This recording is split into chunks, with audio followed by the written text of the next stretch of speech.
live yet? Oh, wait. What happened?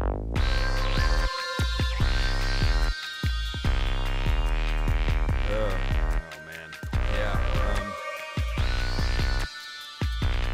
In case you missed it, the old power went out here at Casa Lightbringer at the top of the high tower here. I live all the way at the top. I'm just below Leighton's studio. One of these windows here is mine, and power's been off for a while.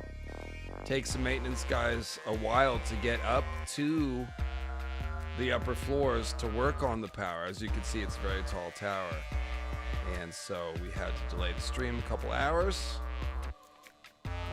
Also, some of the Minty Maelstrom from Australia requested that we start later, so that's actually why. Blame it on her. No, I'm kidding. I'm kidding. We do welcome our Australian viewers and all of you from around the world viewing today. Got Grey Waste Tim at my side. Been standing by for a while now. Hey there, Tim. Thanks for being ready. Mm-hmm. That's one thing they can count on me for. I'm punctual, usually. We are the complete opposite in that. Tim, you're waiting around for 2 minutes after showtime. When's Dave going to text me to jump in the stream? So, the Bloodstone Emperor, Tim, that's what we're here to talk about. Fortunately, we made notes, and so we've got a nice outline hammered out. Tim, you are... yes, thank you, chat. I get so used to Tim's antics, I just said nothing about the headgear. About the headgear. The stone, the Nyarlathotep. I hope you all did your required viewing for this stream on my channel. Yes. You better have watched Tim's video because it was tasty. Tasty tinfoil. Not tinfoil at all, actually. You all had homework, and I expect it on my desk. I'm starting off stern here. Yes. Well, of course, what Tim is he's doing a show business thing, but what he's talking about is his YouTube channel, which you can find linked in the description below the video. So we are here. It's background information. We're gonna get into some of those things, but you know how it is. Tim doing some mighty fine reading, and just for me, he left in the one time when he accidentally said Nightbringer instead of Lightbringer, which I thought was cool. So, Bloodstone. This right here is Bloodstone. And as you can see, there's a lot of red in it. Usually there's more green, and the red is kind of like little flecks. But it is a deep forest green and blood red. And Bloodstone Emperor, Tim... You know, the eyes of the gemstone emperors are supposed to match their gemstones. In Dany's vision, she sees them all with gemstone eyes, amethyst eyes, purple eyes. Bloodstone Emperor has eyes. This is even eye-shaped. Eyes with forest green and blood red, Tim. And that might make him a greenseer. Man, we've been working up to this for a long time. You know, we've been picking up clues around the margins that this was the case. Talked about Azor High invading the Weirwood Net a couple of times around here. But it might not. It might be something more sinister. It might be that the Great Empire of the Dawn, those god emperors were greenseers. And it could be that the green men come from the Great Empire of the Dawn, and they weren't always in Westeros. It raises questions about the Weirwood. So these are the questions. You can see them on the screen. Was the Bloodstone Emperor a greenseer? Were there greenseers amongst the Great Empire of the Dawn? And yes, did the green men come from there? And how does the Grey King fit into this? Because this is actually Ironborn video number 9 that I have sneak attacked you with, Tim. Isn't that right? I mean, it's a little bit Great Empire of the Dawn iceberg update. It's a little bit Ironborn part 9. I do have some stuff that was originally going to go in yet another Ironborn video. We reeled that in because it was just going to take us back to the idea that the Grey King, who seems to have sailed to Westeros on a Weirwood arc, by the way, maybe came from a place that had Weirwood. And so that raises a few questions. And that's kind of what we're here to talk about. So Mhm. now your headgear, Tim, specifically, do explain. We can see that there are antlers and there's a suspended crown. Is this a king in yellow thing? Yes, this was actually part of my king. So when we did the deep dive, when I was talking a lot of King in Yellow stuff, and I had my King in Yellow costume, this is just a part of it. It's my stag antlers with a crown of thorns. They are real thorns, so I suspend them on the antlers so that they aren't pricking my skin. But this seemed appropriate to wear for this one too, because we are going to be talking about antlermen. Yes, yes, we are. Yes, we are. And that's good. If you start bleeding, we will have to stop the stream and attend to it. It's like a basketball game. If somebody's bleeding, you have to stop. So that's good. And the King in Yellow, we will talk about him. We're putting together a lot of different threads. We're talking about Azor Ahai and the Great Empire of the Dawn. Pretty much most of the main ancient legends of Westeros, primarily Durn, God's Grief, Grey King. Mm-hmm. Those will be the ones that we hit a lot. And we're going to tie this all together because, I mean, we're plunging the edges of the world. I don't know if you plunge the edges. We're pushing the edges of the world building. We're trying to see how far behind the curtain we can. And mostly what we're going to be, here's the thing I always say. When you get to the limits of the world building, you really do have to use George's references to external literature in order to go further. And that's a lot of what we're going to do today.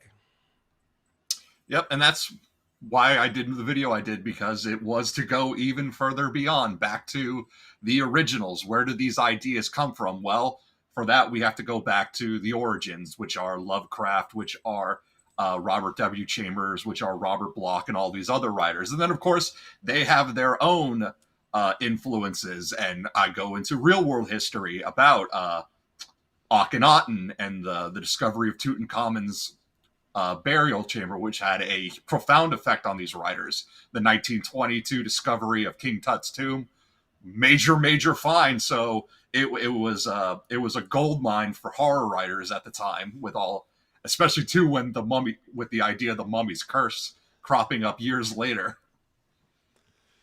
Tim, well, first of all, your video was surprising. It really wasn't like it was very easy to follow. I won't say surprisingly easy to follow, but you had prepared me for some sort of, like, I don't know. Maybe I've just heard your thing enough times, and I think you're just getting better at explaining the really weird to people. But it was very easy to follow, and I definitely did enjoy how you sort of highlighted the pseudo-Egyptian history that is flowing through the Lovecraft world building. That was pretty interesting. So definitely check out Tim's video. It's a nice, svelte 33 minutes. So goes down easy. And let's see, the other thing I was going to say is that crown, now that I know that those are real thorns, I'm like kind of like, I see you talking and it's shaking up there. It feels like a sword of Damocles, like a suspended guillotine blade that is just hovering, and it adds an edge to this stream. So we'll just have to ripple with that tension as we plunge the edge. And no safe words allowed, chat. Sorry. Safe word is there's not. Subscribe to the channel. That's the safest thing to do. So, and subscribe to Tim's channel, like I said. So the puzzle pieces that we're fitting together and playing with here, I mentioned a couple of them. The Grey King seems to have sailed to Westeros on a Weirwood arc, and then seems to have used Greenseer magic somehow. So that is kind of where I left off with Naga's Bones. That's the biggest video we'll be building off today of mine, is one of my more recent ones, Naga's Bones. So that's sort of proving and showing that the Weirwood arc is a thing. And it raises the question, if the Weirwood arc was made in Westeros, why did he make an arc and then sail it and come, like, it didn't, you know what I mean? Yeah. Or it came from somewhere else that has Weirwood. So let's see. The Green Men, they were, potentially, there's some versions of the Garth the Green story that says Garth the Green was the first man in Westeros. And the other stories have him leading the first men into Westeros. So there's both the idea that the Green Men, because Garth is just, wouldn't you agree that Garth is kind of just a placeholder for the Green Men?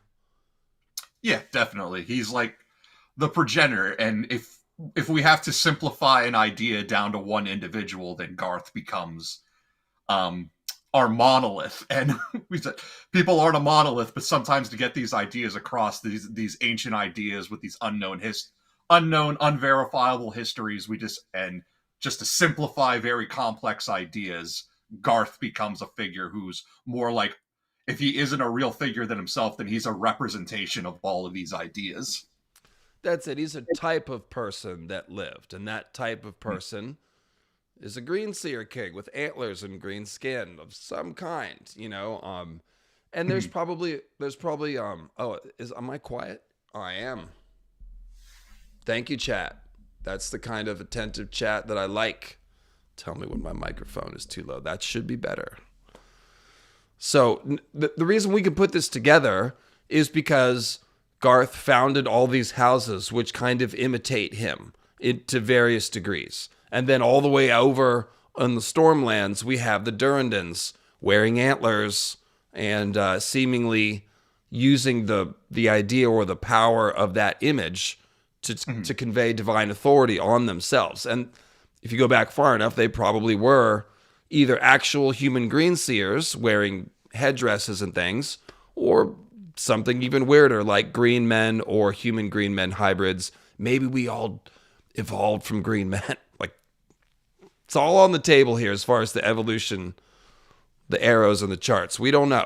But yeah, so the point is that the Garth legends suggest that green men might have been in Westeros before the first men, which is definitely possible, or that they may have migrated to Westeros. Whether they led the first men or not, that scenario has them starting somewhere else and coming to Westeros. So where is that somewhere else? Is that the Great Empire of the Dawn? We've seen that a lot of the Azor Ahai parallel characters have Greenseer and Stagman symbolism, Tim. Isn't that right? Yeah. A lot of so from everything from our Baratheons to the Dondarrions or the Durrandons, the Durrandons that preceded them, the Green Men on the Isle of Faces, the Men of Leng, which is taken from Lovecraft, though George changes his Lengi into more tall, giant, golden-eyed peoples. But there are mentions of great old ones there, and possibly stagmen that originated there. Oh, we're definitely going to Leng. This is where the stream is gonna end. Is in a cavern 200 feet below the ground on the Isle of Leng, with all of us getting murdered by something with golden eyes in the dark. But yeah, no, you mentioned Stannis. Stannis is a great example. He's role-playing Azor Ahai, and he's a stagman. He's a Durrandon. He's got the stagman costume. It's deep into his symbolism. But then, like Jon has a werewolf. He's not a green man or a green seer, but he's a skin changer, which is a green seer magic, a green magic. And his wolf is the color of a weirwood. So it's a werewolf. That implies him as, an Azor Ahai figure that's interacting with weirwoods. And then, yeah, it goes on. I've got a list prepared further down. But all of our Azor Ahai figures have these different ideas about being a green seer or Beric. You mentioned Dondarrion. Actually, I was nodding my head like, yes, Beric. He's role-playing Azor Ahai with his flaming sword and R'hllor magic, and we meet him in a weirwood cave. So did Azor Ahai live in a weirwood cave? I've been asking that question for like 8 years. So yeah. And he's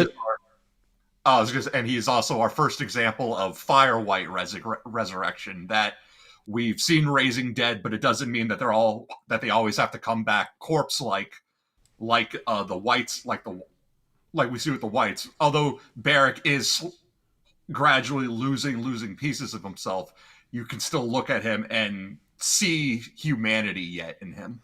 And we know that that's a big part of the Azor Ahai thing, is these people, if they go on the journey to being a god man or a god emperor, whether that's the Greenseer route or the Undying, using the shade of the evening to prolong their lives.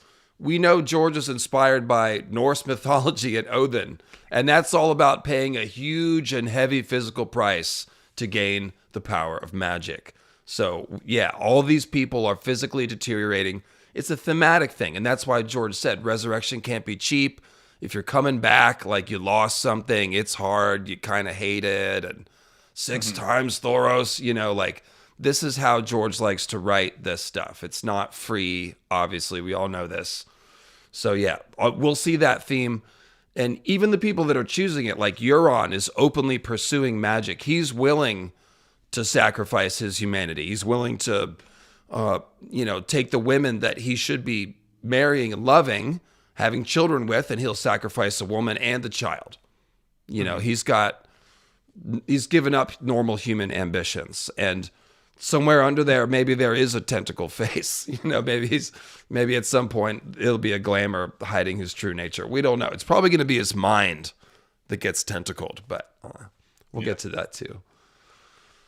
And then the parallels. Tim's bringing some parallels today. I've got a couple too, mostly from Tolkien and Lovecraft, but they all suggest via parallelism, I don't have a different word for it, sorry, that the Bloodstone Emperor might have accessed weirwood magic, tree magic, elf magic. It's different ways to suggest it, but we will see that all the inspirations that George is drawing from lead us to this conclusion. So, and then finally, the other puzzle piece is that for a long time, when we talk about, you guys know my theory about the long night is it's a moon meteor apocalypse. All that stuff about the moon cracking and falling stars. This is the cause of the long night. So there's a lot of clues that the trees did it. When we're looking around for things that can reach into the heavens and call a comet or steer the heavenly bodies or anything like that, the weirwood trees keep coming up. It's basically magic horns and magic trees. And this gets murky because the tree gods have horns. So we'll try to sort that out, but we're going to show you these suggestive quotes that suggest that weirwood magic might be used to reach into the heavens, mess things up, and we're going to try to put that together with these other ideas and figure that out. So there you go. That was not a bad intro. Oh, we're getting going. Yeah, a little behind the curtain, guys. My power went off, 3 hours before the stream, so it kind of messed with my energy. I crashed out on the couch, and I may have slept until about 5 minutes before I went live. So I'm trying to regather the energy. It's kind of, imagine you're getting ready to take the stage. You're like a band or a performer, and then it's like, oh, we're going to delay you 3 hours, and you kind of so. Yeah, I think I'm halfway through this thing, and I got Tim here, so yeah, I'll pick up the slack. Yeah, I was gonna say, let's rip through this real quick. This is super base. We're just reviewing the basics of the Great Empire of the Dawn, and then I can get you right into some of this Bloodstone Emperor related stuff while I continue to wake up. So. So why don't you, Tim, navigate us through the first couple of points here, and I'll jump in when you get to Zeb Tepi to explain what that is. But all right, so Great Empire of the Dawn is our name for our ancient Dragon Lord kingdom centered on Asshai. As we've said many times, Asshai. We believe that Asshai, most likely the capital. Why else would you have a city that big in that spot? Especially two port cities are always important. Makes sort of a Atlantis, Numenor, Zeb Tepi style of city, cosmopolitan city. So do you know what Zeb Tepi is? It's not a city. It's sort of doesn't belong in. It's the Egyptian name for the first time. It means first time, and so their first mythical kings that historians don't think were really historical kings existed during the Zeb Tepi, the first time, the mythical first time. And I mention that because you're bringing in some Egyptian lore. But it's the difference between the mythical first fabled time when the fabled heroes lived, the Dawn Age, if you will, and the more historical record. And so we see this in multiple cultures in Ice and Fire. The Great Empire of the Dawn is Yi Ti's Dawn Age. Like, Yi Ti has kept historical records pretty much since the Long Night. They seem to be the oldest culture with writing. But they say in the same place where Yi Ti is before the Long Night, there was this great empire of the dawn. It's not even the real name. It's the great empire of the Dawn Age. It's a descriptor. But this word dawn does seem to be important. There's the mountains of the morn, and we think the sword dawn, the sword of the morning, might come from the great empire of the dawn, etc. So yeah, it's like Numenor, which is based on Atlantis. And like I was saying at the intro, with the bloodstone and the gemstone eyes, we meet the emperors of this great empire of the dawn in one of Dany's visions. She sees 4 Valyrians with weird eyes. They all have Valyrian hair. They all have swords of pale fire, and they're all saying, "Wake the dragon," but they have eyes of opal, amethyst, tourmaline, and jade. So the one with amethyst eyes obviously would look like a proper Valyrian. But then it's like, well, jade is a green-eyed Valyrian, and tourmaline, you might think like turquoise. It can actually come in a bunch of different colors. Same with topaz. So it's like, what's going on here? Well, it's not until the World of Ice and Fire that we find out who these people are. And these are the names, it turns out 4 out of 8 of the names of the dynasties, the kings of the rulers of the great empire of the dawn. I think a lot of us, Tim, just assume they're dynasties. Yeah. Because the idea, like, the god on earth ruled for 10,000 years, and then his son, the Pearl Emperor, rules for 1,000 years. And it's like, nah, that's where we're going straight into mythology. But if we want to think about it in real world terms, then no, these are probably different dynasties, and that there were numerous different emperors who held these titles until something happens and a new dynasty comes in. And we're told about that when we got our history of Yi Ti's and their different color emperors, which I've said are all sound like pale comparisons of these more extravagant gemstone emperors. But it's also something I examined again in the Emperor and the Pharaoh video, because of I went back as far as 2600 BC, and I talk about the Old Kingdom, the fall of the Old Kingdom.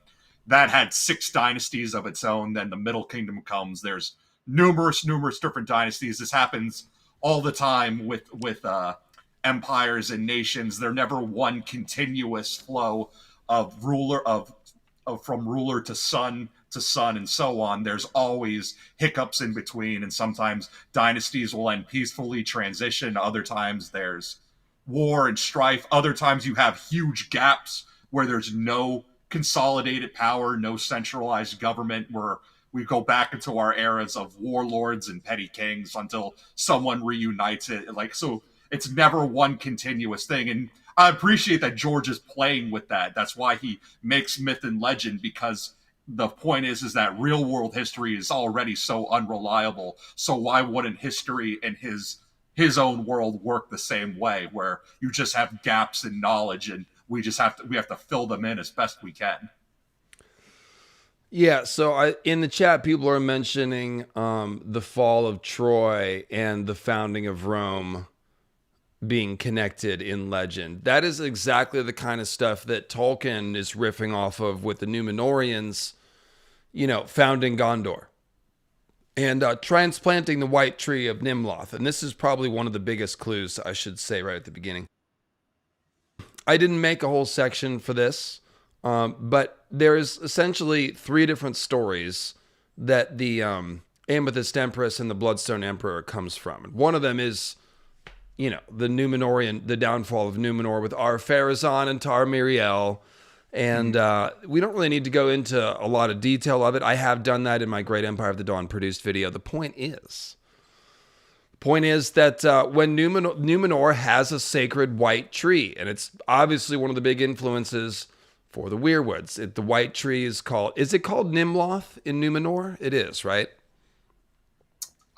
Don't ask me. I'm very bad. There's someone I'm sorry. I meant to direct it to the chat. I believe it is called Nimloth. But it could be that is the name for it in Gondor, and I'm mixing that up. Yes, it is Nimloth. And so the point is, Ar-Pharazôn, at the height of his apostasy, they burn the Nimloth tree in the sacred temple at the top of Mount Meneltarma, I want to say. And this turns the dome of the temple black, and a huge cloud of dark smoke rises to the heavens, very ominous, begins to sound a little like a long night type of thing. But of course, it is Isildur who saves a cutting of Nimloth, takes it to Gondor, and founds the new white tree in Gondor, whose name, I don't know what the name of it is in Gondor, but the point is, they save the magic tree, which is also burned and defiled. So we know that the long, we're going to get into this, but the Weirwood tree being set on fire or altered is a big part of the Long Night sequence. So the question here, again, to go back to the overall question, was there a magic tree saved from the downfall of the Great Empire of the Dawn, which is the same place as Asshai? Because, of course, Asshai, Tim, looks all screwed up. And all the clues that you've delved into confirm my original hunch, which is that Stygi is almost certainly the place where the meteor fell. And it is almost certainly an evil occult shrine literally built around the crater and the meteor. Yes, because that is something I go into with the city of Irem, where our Lovecraft parallel, the Black Pharaoh, Nephren Ka, finds his black stone. Let's do it. Let me just run through this really quick. We know the story. The Amethyst Empress is killed to cause the long night. The story is that it is her turn, the Amethyst Empress. And Minty Maelstrom in the chat, you were just saying, does that mean the Valerians are descended from the Amethyst Empress? Yes. It means her line, her family, her house, her clan, whatever that Amethyst Empress title represents. She comes from a people. If all these different emperors, even if they are single individuals with the different colored eyes, they must represent different clans or something. In any case, some of them had purple eyes, and those would be the Valerians. So this tells you the Valerians once had other cousins that don't exist anymore. So the Bloodstone Emperor usurps the Amethyst Empress. Amethyst Empress it's not a gender-based thing, and it is her turn, but the younger brother is jealous. This is like Susanoo, and Amaterasu. It's Japanese legend, and the Maiden Maid of Light in this story representing the sun is based off Amaterasu, Japanese sun goddess. And so when the Amethyst Empress is usurped and also killed, the sun goddess, Maiden Maid of Light, is so horrified she turns her back on the world. And the long night falls, and the Lion of Night, which represents the darkened sun, his demons ravage the world, which just means that it was a long night. And, there might have been other like demons, probably, and whites and things like that going on. And so, Tim, you're gonna flesh out this story. We'll come back to some of this stuff that I'm skipping over here. Because we'll go right to this Nephren Ka stuff. I want to get you going on this. We're talking about meteor cults. And the meteor cult of Nephren Ka in Lovecraft is partially inspired, and I'll say the same thing for Bloodstone Emperor, partially inspired by at least two stories from history that we have found. And one is Elagabalus, that's a Roman emperor. He was born, I believe it is in Syria. And so when his dynasty or family came to the throne, he changed the religion around, just like Akhenaten, and he made everybody worship the Syrian sun god instead of the Roman gods. And his cult was represented by a black meteor.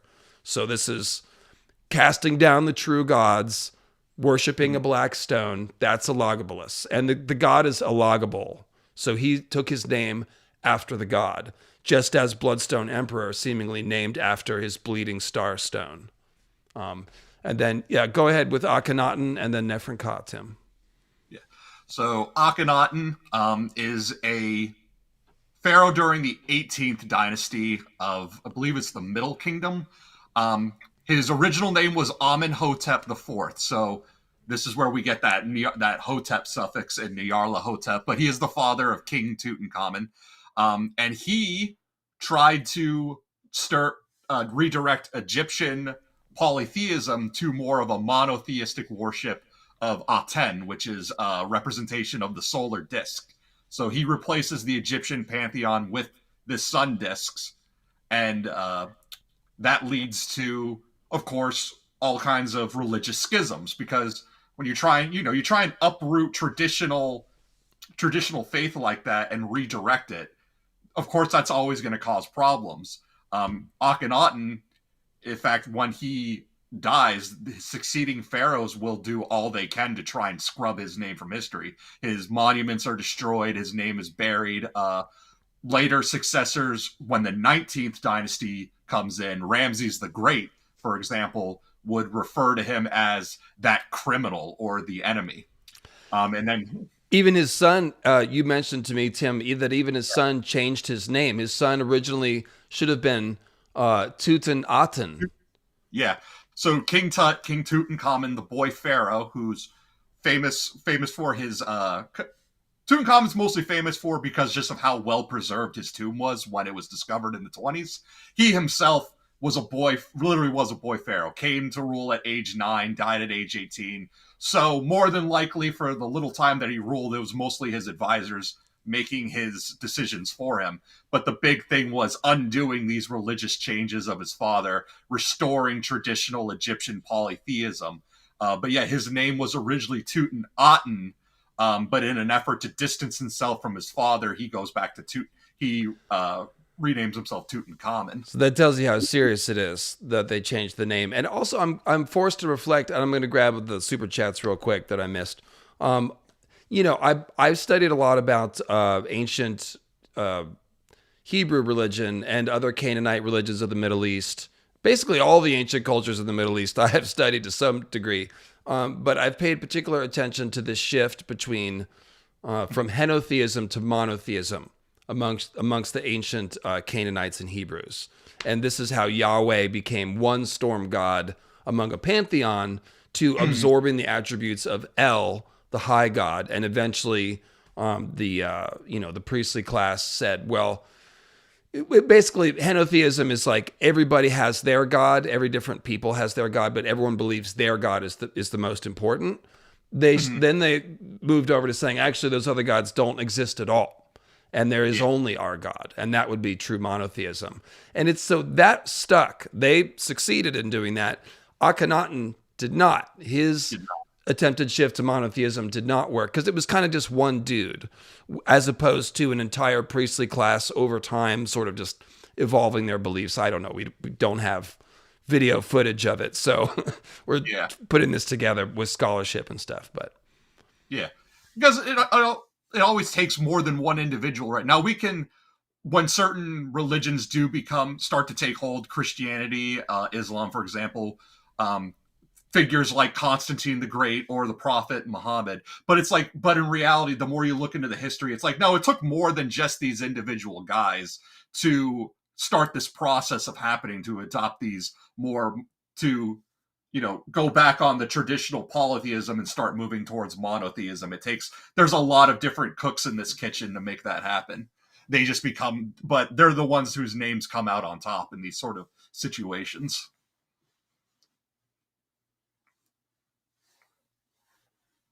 okay, so real quick, let's just, I've had a couple of PayPals from the good folks, and so let's honor those. That's tasty tinfoil, folks. Don't even know what she was responding to. Doesn't matter. We appreciate it and we agree. It's always tasty. Welcome to Squisher, Bong Full of Snakes, and Justin. Steve the Green Hand, gifted with a membership. Cosmic Magic, yes we are, Kelly Johnson, indeed. I'd just like to start it off right, says Steve the Green Hand, praise Garth. Welcome to Squisher, Wee San. Welcome back, I would guess, but let's see here. Live chat. So, Nefer Ka, Tim, this is Lovecraft is creation, and as you always point out, Lovecraft created something that came to be called the mythos, and many other writers added and expanded on that, and really the only thing that matters for us is what did George read? And the answer seems to be damn near everything, including the Call of Cthulhu video game, which, what was the quote about it? The game that ate my life. Yeah. So there's an article, I believe it was an interview George did with Superworld magazine about the Call of Cthulhu tabletop role-playing game. And we know that George is a D&D nerd, but in the 80s, he got really into this game. says, the game that ate my life, spent way too many nights playing it. And it's like, oh, George, really? You procrastinating? Never. Unbelievable. And that's sometimes the fun thing for me as only researching things for Ice and Fire is I'll get to a certain point with like Norse myth or something, and it's like, well, we're not sure about this, and actually, this might be totally wrong. And it's like, well, all that matters to me is, did George read it in the 70s, 80s, or early 90s? So he's read all the Lovecraft stuff is the point. So take it away, Tim. Yeah, so Nefrin Ka is a Lovecraft character who then also moves on to so the two most important writers that we're focusing on in this era right here are Lovecraft himself and Robert Bloch. And Robert Bloch is most famous for writing Psycho. So, Alfred Hitchcock, that's Bloch. But before he wrote Psycho, he was writing mythos stories. Can I just say that tracks, as the kids say? Yeah. Pseudo-historical usurper pharaoh from the Lovecraft mythos. We don't know any direct ties between Nefrin Ka and the previous pharaoh, not like Bloodstone and Amethyst Empress, who were brother and sister. Just that he was sort of a priest advisor figure. I compared him to Jafar, that like that evil Grand Vizier type guy. He's the Varys in the background, but eventually he gets summoned to the city of Irem. Irem, I-R-E-M, is called the City of Pillars. It's also referred to as Atlantis of the Sands, and it's based off of the real Arabian myth of the city of Irem. So it's in Irem that he comes into contact with this black stone. Another thing I mentioned about Irem, before Nefrin Ka, before humans settled in Irem, Irem was originally populated by reptilians, and YouTube actually felt the need to put a hyperlink on the Wikipedia page for reptilian humanoids in the video. But yeah, it always goes back to lizard people. And then later, centuries later, Abdul al-Hazred, who wrote the Necronomicon, which is another big Lovecraft creation, where all my Evil Dead fans at, where all my Cabin in the Woods fans at. The Necronomicon, the Book of the Dead, is a Lovecraft creation. There is no actual Book of the Dead. There's no book out there inked in blood and bound in human flesh that'll let you summon demons. What? Tim, that's the like shut-in adult nerd version of Santa Claus isn't real that you just dropped on my channel without telling me. Watch my subs go down now. Now, just real quick, reptile people. What was I going to say? The chat is having a lot of fun with this. I think there is a Call of Cthulhu Discord play group game thing that is just in its inception in the chat. Coming soon to a Discord near you. Guys, do you enjoy the good parts of the internet but hate the bad parts? Would you like to talk about A Song of Ice and Fire with nice people that don't flame you out and don't interpret you in bad faith and retweet you to all of their weird friends? Then come on along to our Discord, which you can find. You get an invitation to. It is semi-private. It's pretty easy to get an invitation. You can do one of two things. You can either click the join button next to the subscribe button, because I know you've already subscribed, and double checked your notifications to make sure they're on. Click the join button, $5 a month. You get that makes you a YouTube squisher. You get your name highlighted in green. You get a squisher icon next to your name. You get one free super chat message a month, and it's just kind of fun. Or, of course, you can join Patreon. That's the best way to support the channel. You can join at multiple levels, and that'll get you a Discord invite. We've got over 1,000 people in the Discord. They do book read-alongs and movie night and all kinds of stuff. There's a lot of opportunities to have good, clean fun without those people, those mean people. Yeah. So, join our dark army of evil Kandarian demons while we feast on this land and the souls of the exactly. living. Nice people like Grey Waste Tim. And so you can even join Patreon for free now. So if you do want to get Discord, but you're, just don't have the means to support on a monthly basis, I get it. I've been a struggling artist most of my life. It's fine. If you love the channel, then, just leave comments. That's cool. And you can get in the Discord. Basically, you can join Patreon for free. And that'll plug you into some of my Patreon updates. You will get a Discord invite. most every week. Sometimes I forget, but I post a link once a week. So anyways, getting back to the presentation. Thank you, Tim. I just needed to get that in there for Maynard James Plum, my manager, and also myself. So this city, Iram, you were in the middle of telling us how this dude, Nephron Ka, who was not in line to be pharaoh, but was instead an advisor to the pharaoh, he visits this city, a fabled city in the desert, which is based on an Arabian legend of a lost city called Iram. And he finds, what does he find there? A meteor, right? A meteor. He finds a meteor. He finds an oily black stone, and he comes home with it. And he sleeps with it every night until his eyes bulge out of his head or something. And he receives the gift of future sight and prophecy. And this is one of the main points here, because as we're about to show you, this Nephron Ka fellow is the Bloodstone Emperor. So the magical gift that he's getting, because remember, the Bloodstone Emperor worshipped a black stone that fell from the sky.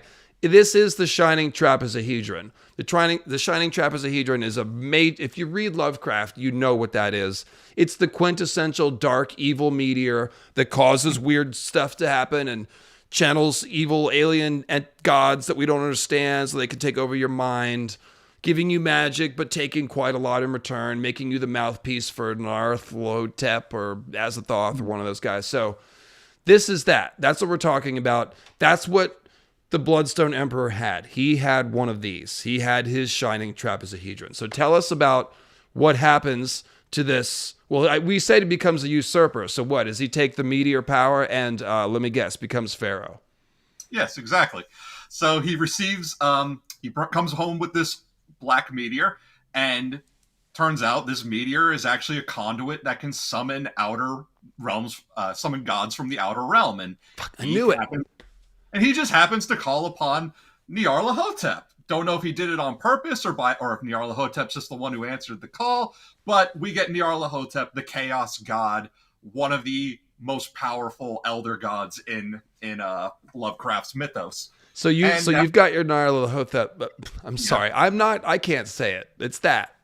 Yeah. Him. Nyarlathotep. So I wore my Black Bunny lucky charm because I was the black stone it's lucky. It's a lucky charm. It fueled Bloodstone Emperor's rise to power, Nephron Ka's rise to power. So it's So where were we? Well, so you said that he has a couple different plans when he takes over. He thinks about, because there's revolts against him. Is that why he thinks about fleeing across the sea to the west?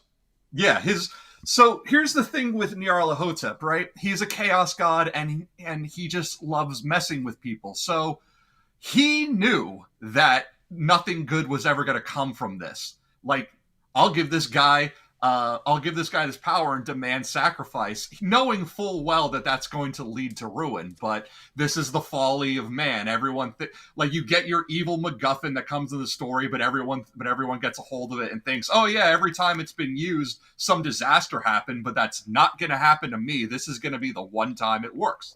We see this all the time. George does it with prophecy, with Rhaegar. Like, oh yeah, this has led to the ruin of so many of my ancestors, but it's gonna work for me. That is the folly of man, and Nephron Ka, of course, falls into the same trap. He's gifted with this power. He uses it to get to the throne, but it's not gonna last long. Nyarlathotep knows this. Nephron Ka will eventually know this. He gets the power to see into the future, but what does he see? Nothing but ruin. That is Nyarlathotep's great joke. Ha ha, I knew this would happen. Now you suffer. You did all, what was the meaning of it all? So it's a little bit like, I don't know if this is Lovecraft responding to Frank Herbert. I don't think that lines up with the time. I think this is the author is dealing with a similar idea in different ways. So Frank Herbert is dealing with the god emperors having this incredibly detailed prescience. They could see the future, not vaguely, but in detailed, specific form. And it turns into this mind, it's quite vexing. Because you're steering towards this future that's like ultimately good, you think, but 40 billion people have to die or something. I don't know. Watch Quinn's Ideas, obviously, if you want the Dune story. But Lovecraft, of course, being an even more twisted guy than Frank Herbert, who's a little on the cynical side, I will say. Lovecraft's idea of knowing the future is just absolutely awful, right? Yeah, exactly. Yeah, because he gives him this power, but in order to facilitate it, he demands a cost that would never fly in any sort of civilized nature, because his demand in order to get this power is blood sacrifice. So what Nefrin Ka does is he has this temple constructed, a special temple designed to block out all light, and in this temple he performs these sacrifices to Nyarlathotep. And then below the temple, he has his own tomb constructed. So we get what are called the catacombs of Nefrin Ka. This vast underground network of tunnels, but also pitfalls, traps, and dead ends. And George also uses that trope too, right? This is Bloodstone's cave. This is the crypts underneath Winterfell, these subterranean chambers. What's at the bottom of it? And what's below it? Corpses, bodies, Bloodraven hooked up to a tree, the dead Starks. There's a cave-in in the crypts of Winterfell. What's behind that? Probably, maybe something even worse. Who the hell knows? But even the House of Black and White, Tim, which is just a parallel reflection for the Weirwood stuff, it's full of corpses and bodies and stuff. Yeah, it's a house of the dead. The Weirwood net is a house of the dead. So yeah, like you were telling me, not only does he create this vast tomb cavern complex, he then at a certain point begins writing all the prophecies on the walls, like Helena in House of the Dragon, basically. And then at some point he lays down in his black sarcophagus and goes to sleep, and his acolytes seal it up, and then they form the Cult of Starry Wisdom to keep this whole thing going, sorta, right? Yeah, exactly. Yeah. He when he sees that there's no possible good outcome for him, he starts making his getaway plans. First, it's maybe I can sail to the west, and of course this would be Atlantis. Right. In the Lovecraft world, Atlantis exists in the middle as floating in the middle of the Atlantic Ocean. So sailing west from Egypt would take to Atlantis, and this is a similar idea we talked about with Bloodstone Emperor and other people from Great Empire. This is our Eastern Mariner theory. What if people who tried to sail away during the turmoil? But when he sees that's not going to work either, he goes to his plan B, which is go underground. Seals himself up in his tomb. He makes one last gigantic sacrifice. This is willing participants. They're his own starry cult followers. They willingly give up their lives, and here he gets Nyarlathotep gives him the gift of full divination. Now he can see everything in the future. His one restraint is he can only see the future of Egypt, and then that's where he spends the rest of his remaining days just writing down everything he sees, just writing it along the walls. Occasionally, someone will come in, check in on him. Are you dead yet? No, still writing. Okay. And that becomes it. But George, again, playing with these tropes, a guy writing down the world's history, or in this case, the world's future. But we talk about Bran downloading the world's history. This is the inverted, darkest possible version of that. And so I will again exhort everyone to watch Tim's video, because Tim's video is full of artwork of all these weird things that he's talking about. He's got all the best Lovecraft artwork. This is a new piece, it's newish. I hadn't seen it before. This apparently is The Bloodstone Emperor by Wyatt Abernathyus. And you can see here, he might have some grayscale or dragon scale going on. His fingers are claw-like, or maybe that's just jewelry. That might actually look... No, he's got claws on all of his fingers. So he's got a almost an antler-looking crown here. His eyes are kind of bugged out. Yeah, this is really good stuff. And obviously it's got a human heart, and we're drinking the blood, and there's ghouls, and pretty cool. And then this is the same artist did this other one of Bloodstone a little closer. You could tell something's going on with that one eye. Actually, both eyes. Yeah. One looks kind of red. It's got some scaly stuff going on. It needs to see a doctor, probably. Yeah, this is my new headcanon. I love their interpretation, but yeah, you can see he's got scaly skin. Maybe it's some kind of grayscale. Maybe it's just dragon scales like some Targaryens have been born with. He's got mismatched eyes like Euron. He's got the bruised violet lips like he's been drinking Shade of the Evening like Euron. And possibly maybe something he actually did. One red eye, one gold eye. They're simultaneously snake-like yet also bulging, so he has that Innsmouth look. It's like they covered the artist like covered like every possible let me just take everything and throw it all into one, and this is the result. And our new one of our new squishers with the bong in the name, I forget exactly what it was. Bong full of snakes mentions that hematite, which is also referred to as bloodstone more sort of colloquially, is an iron-containing ore that can be found in meteorites, which I knew. I have some hematite. It is mostly black with a little bit of sort of rust coloring from the iron. It does have some iridescence, and this is the thing that I sort of forgot about. He points out that it does form hedronic shapes, including shiny trapezoidal shapes. And I was thinking of my piece of hematite. It does have that kind of cells look to it a little bit on one side. So, yeah, that could be, when fantasy authors are making up fake magic rocks, they're looking at their real rocks. They're, spoiler alert, nerds who collect rocks. And, like, for example, the Bloodstone. There's a lot of legends about Bloodstone. But one of the legends, it's a form of Chalcedony, Bloodstone is. And so that's the green. Normally Chalcedony is that deep forest green. And so one of the legends about Bloodstone is that some of Jesus's blood dripped off of the cross onto some green Chalcedony at the foot of the cross. And that's what gave Bloodstone its blood. And so it's a holy stone. Now this is, and I'll just jump back to my Nissa quotes here. This will put you into another one of that you need to talk about. The idea of bloodstone being a stone that is consecrated with the blood of a sacrificed deity. That's the idea that George is working with here.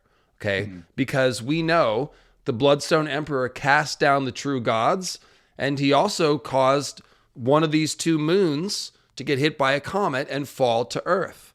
That's the same thing, because we know the sun and moon are usually worshipped as gods and goddesses, and were by seemingly the great empire of the dawn and their descendant cultures. And so what we've got is the Bloodstone Emperor casting down the true gods. He pulled down the moon goddess and killed her, and her corpse is the black oily stone essentially, and that's what he's now worshiping. So if you think about Nissa is kind of like the Jesus, or Nissa / the Amethyst Empress, who are the same person, it seems like. Let me just cover that real quick. But Azor Ahai is killing Nissa during the long night. Supposedly, it's already fallen, but it's during the long night. He kills Nissa, and the moon cracks. And so I have claimed that this story is mixed up a little bit, because cracking the moon is how you get a long night. And so it must be that Azor Ahai killed Nissa at the beginning of the long night, and that it was an abomination, an act of blood magic. He was something about the power of this sacrifice was used to break the moon. That's what the myth implies, and that's what caused a long night. And once you straighten it around, then you can see it's the same story as the Bloodstone Emperor and the Amethyst Empress, where some evil magician kills a magical woman. It's an abomination. It's an act of blood magic, and this causes the long night. Because otherwise, Tim, the story goes, Bloodstone Emperor murders Amethyst Empress to cause the long night, and then Azor Ahai kills Nissa to end the long night. And that's a shitty story. Yeah, and that goes back to every time I bring up Davos and what he says to Stannis when he asks, like, what's the life of one boy against a kingdom? And Davos says everything. If your plan to save the world requires you to sacrifice innocent people, then it's not a very good plan. Think of something different. And George is almost hitting us over the head with that, exactly. So instead, what we ought to figure out is that both of these murders of magical women are the same murder. The Amethyst Empress was Nissa Nissa, and this is all the same thing. And so now we see that like Nissa Nissa becomes the Jesus figure. She's the holy sacrifice. And so the Bloodstone Emperor is worshiping this stone. And the thing is, I guess what I'm missing is that Nissa Nissa and the moon are sort of parallel. She represents the moon. And so he's killed Nissa Nissa and he's killed the moon. Then he's worshiping the black stone. And it's like, yeah, he used her essentially her blood for blood magic. Because think about the Lightbringer myth. He's making a talisman with her blood. So her blood is used to create this weapon. I think the sword is made out of the oily black stone. I guess that's what I was missing. It seems almost obvious to me because we have the Dawn legend. And sorry, I've got some track pants. I'm just adjusting the zippers on them. The Dawn legend suggests that a magic sword that sounds like Lightbringer was made out of a meteor. Now, it's a white sword. Maybe we made a white sword out of a black meteor. But maybe there's a black and a white sword so they can have a sword fight.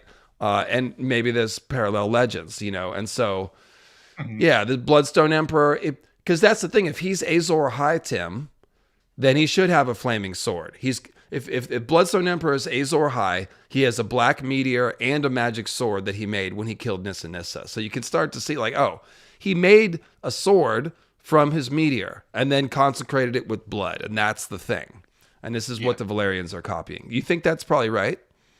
Yeah, I do. I think that Dawn is made from a white meteor that fell possibly in Starfall, that the Danes may have the original Dane chasing the stone might be actually sailing across the sea following a shooting star, and that we've talked about the whole Hal's moving castle with the Howland Reed Ashara Dane thing, so that lines up. And so also that's heavy from Numenor. The Numenorians followed a star to get to Numenor, and then of course fled the downfall of Numenor to Middle Earth. So both the founding and the downfall of Numenor seem to be part of the inspiration for the Dane story. Yeah. So there being the inverse, of course, that where we have our light and our dark, our black and our white, our yin and our yang, to have a second sword constructed from a black meteor, and then Valyrian swords become an attempt to recreate this, because Valyrian swords are not pure black. They're described as smoky. They're more dark gray with the ripples effect. And what do we get? Well, you combine black and white, you get gray. And that's why gray and green are always such prominent colors that George uses whenever he's using like his color wheels for different. Whenever we go in, we got our whole theories based off of the color chart that he's always using. Well, so it's a lot of it is just understanding what he's doing with this name Bloodstone. So he's referring to a stone that is covered in the blood of a sacrifice of a deity. Okay, so he's made Lightbringer with the blood of Nissa Nissa. He's worshiping the body of the moon goddess. Whether or not these are the same idea or a parallel idea, you can see that's a similar thing that's going on. And then if you look at, like I said, the name, his name, Bloodstone Emperor, is seemingly based on the rock. Because if we're calling it, comets and meteors, bleeding stars, then this is a bleeding star stone. So it's a bloodstone. And what would a dead moon goddess be in this context? Well, it would be a corpse queen, a night's queen, if you will. So this is where we see like how the story of Bloodstone Emperor and Azor Ahai and Night's King, and the idea of, are these all the same person? And it becomes possibly because they're all working on the same trope. These could be different cultural interpretations of the same story. And it turns out that the idea of the moon goddess being slain and turned into the oily black stone is not an idea that David Lightbringer thought of. Wah, wah. I thought I was... no, it's not. No. It's an idea that Lovecraft thought of and that George took from Lovecraft. So why don't you tell us about Barbilzoa, the black stone, and also Earth goddess? Okay, so this isn't purely Lovecraft. This is built off of Lovecraft's ideas. So what you have is after Lovecraft dies, but the mythos literally is it's a living, breathing story because all these different writers come in. And some writers tried to create structure around Lovecraft, because Lovecraft kind of treated this all like a tongue-in-cheek joke. In fact, in the video, I even cite the family tree where he puts himself at the bottom of where he says like I'm an and just calls himself an abomination as a joke. But what we get is later writers who try to create actual structure around this. And one of our writers is Donald Tyson, who is a Lovecraft biographer. And he creates, starting in the 90s, the early 90s, 1993, he begins this series of books called the Necronomicon series, where he starts to create more of an origin myth. He starts with Abdul al-Hazred, who I mentioned earlier, the author of the Necronomicon, and he just provides like more of an origin story for this. And in his attempt to create a sort of real structured religion, he looked at it as like, if the Church of Starry Wisdom was a real thing, if this was a real church, a real religion, what would they be doing? What would their practice be? What would the worship be? What would their Bible be? That's where the Necronomicon series comes in, and he creates a mythology surrounding these Lovecraftian deities, and it's through him that we get a creation myth. And it's based, to me, it seems based on the Greek myth, Tim, if I could just cut in. You know, the Greek, they've got like, so what they come up with is 3 gods of chaos, darkness, and namelessness, which is almost the same concept, just split into 3. And then a goddess who represents purity and light. And so, you know, the chaos and Nyx is night. You know, she's a Greek goddess. And I think, I forget, I think there is a group of 3 like dark gods like that, but it's basically order and chaos. It's another version of order and chaos. Chaos just gets 3 of them. And essentially the purity goddess representing purity, it can't exist in purity. So of course she gets violated. Spoiler alert.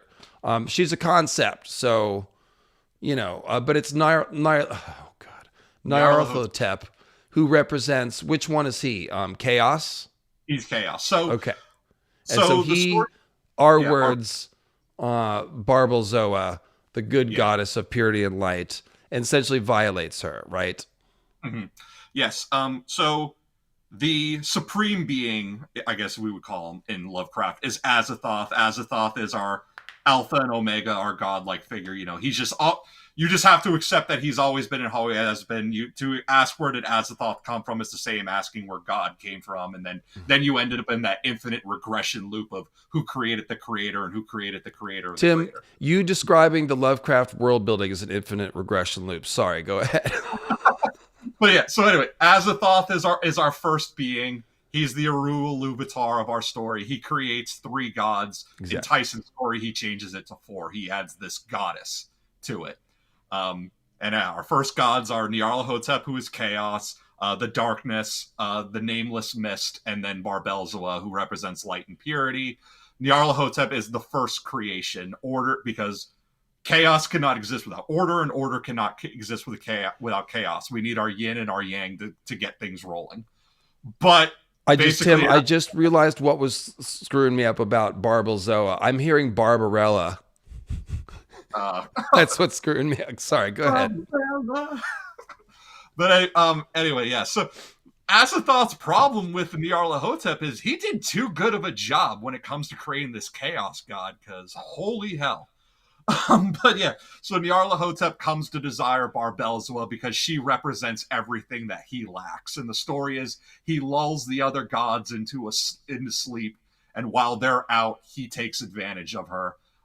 He R-words her. This leads to her defilement, and the underlying context is the impossibility of purity. Attached to the purity culture, like, it's so unobtainable, it's so hard to hold on to, because even things that are forced upon you take it away from you. But that is the underlying subtext. So she has a fall from grace because of what Nyarlathotep does to her. And as she's following, she cries tears of black ichor. Ichor is in Greek mythology, ichor is the blood of the gods. So she's crying tears of black blood. And we can link back to all the times that George brings up black blood throughout his story.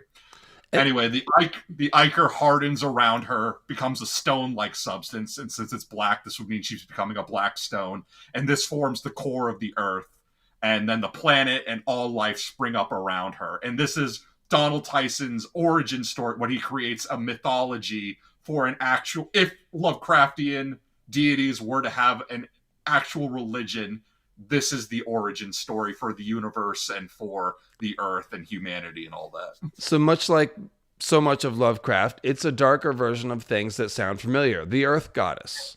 It's a Well, dark version. Yeah. exactly. Not only the black, literally the dark stone version in the heart of the earth, but like just the whole origin story of it. It's like, oh, Earth is basically a purity goddess that was defiled, and this is like her tomb that we're living on top of. So yeah, it's twisted. But the point is, obviously, there was a couple things. First of all, the bloodstones are oily black stones. So that implies black blood. And we've seen George loves black blood. Everybody who's transformed by magic has black blood, pretty much. The Whites all have it. The Night's Watch talks about having it figuratively, which is a clue that the original Night's Watch was undead. They talk about the black blood of demons and all this stuff. So Barrick has black blood, cold hands. So we've got essentially a goddess that has been, well, if she became the core of the earth, that means she was in space before. So some sort of space goddess that gets turned into a rock. Her black blood tears harden and turn into a black stone. So it's just more, like I said, it's a different version of the idea of a moon goddess who was pulled down from the sky and turned into oily black stone. It's all the same story. And it's really outstanding. This really blew my mind, Tim. So thanks for bringing this to us. It blew my mind when I found, because the first thing, exactly like you said, the first thing I did when I found this was, when was this written? And then I go back, 1990, first book comes out in 1993. I'm like, this predates A Song of Ice and Fire. I think there's something here. Yeah, so pretty good stuff. And then also, I want to go back to, what was it? With the Nissa stuff.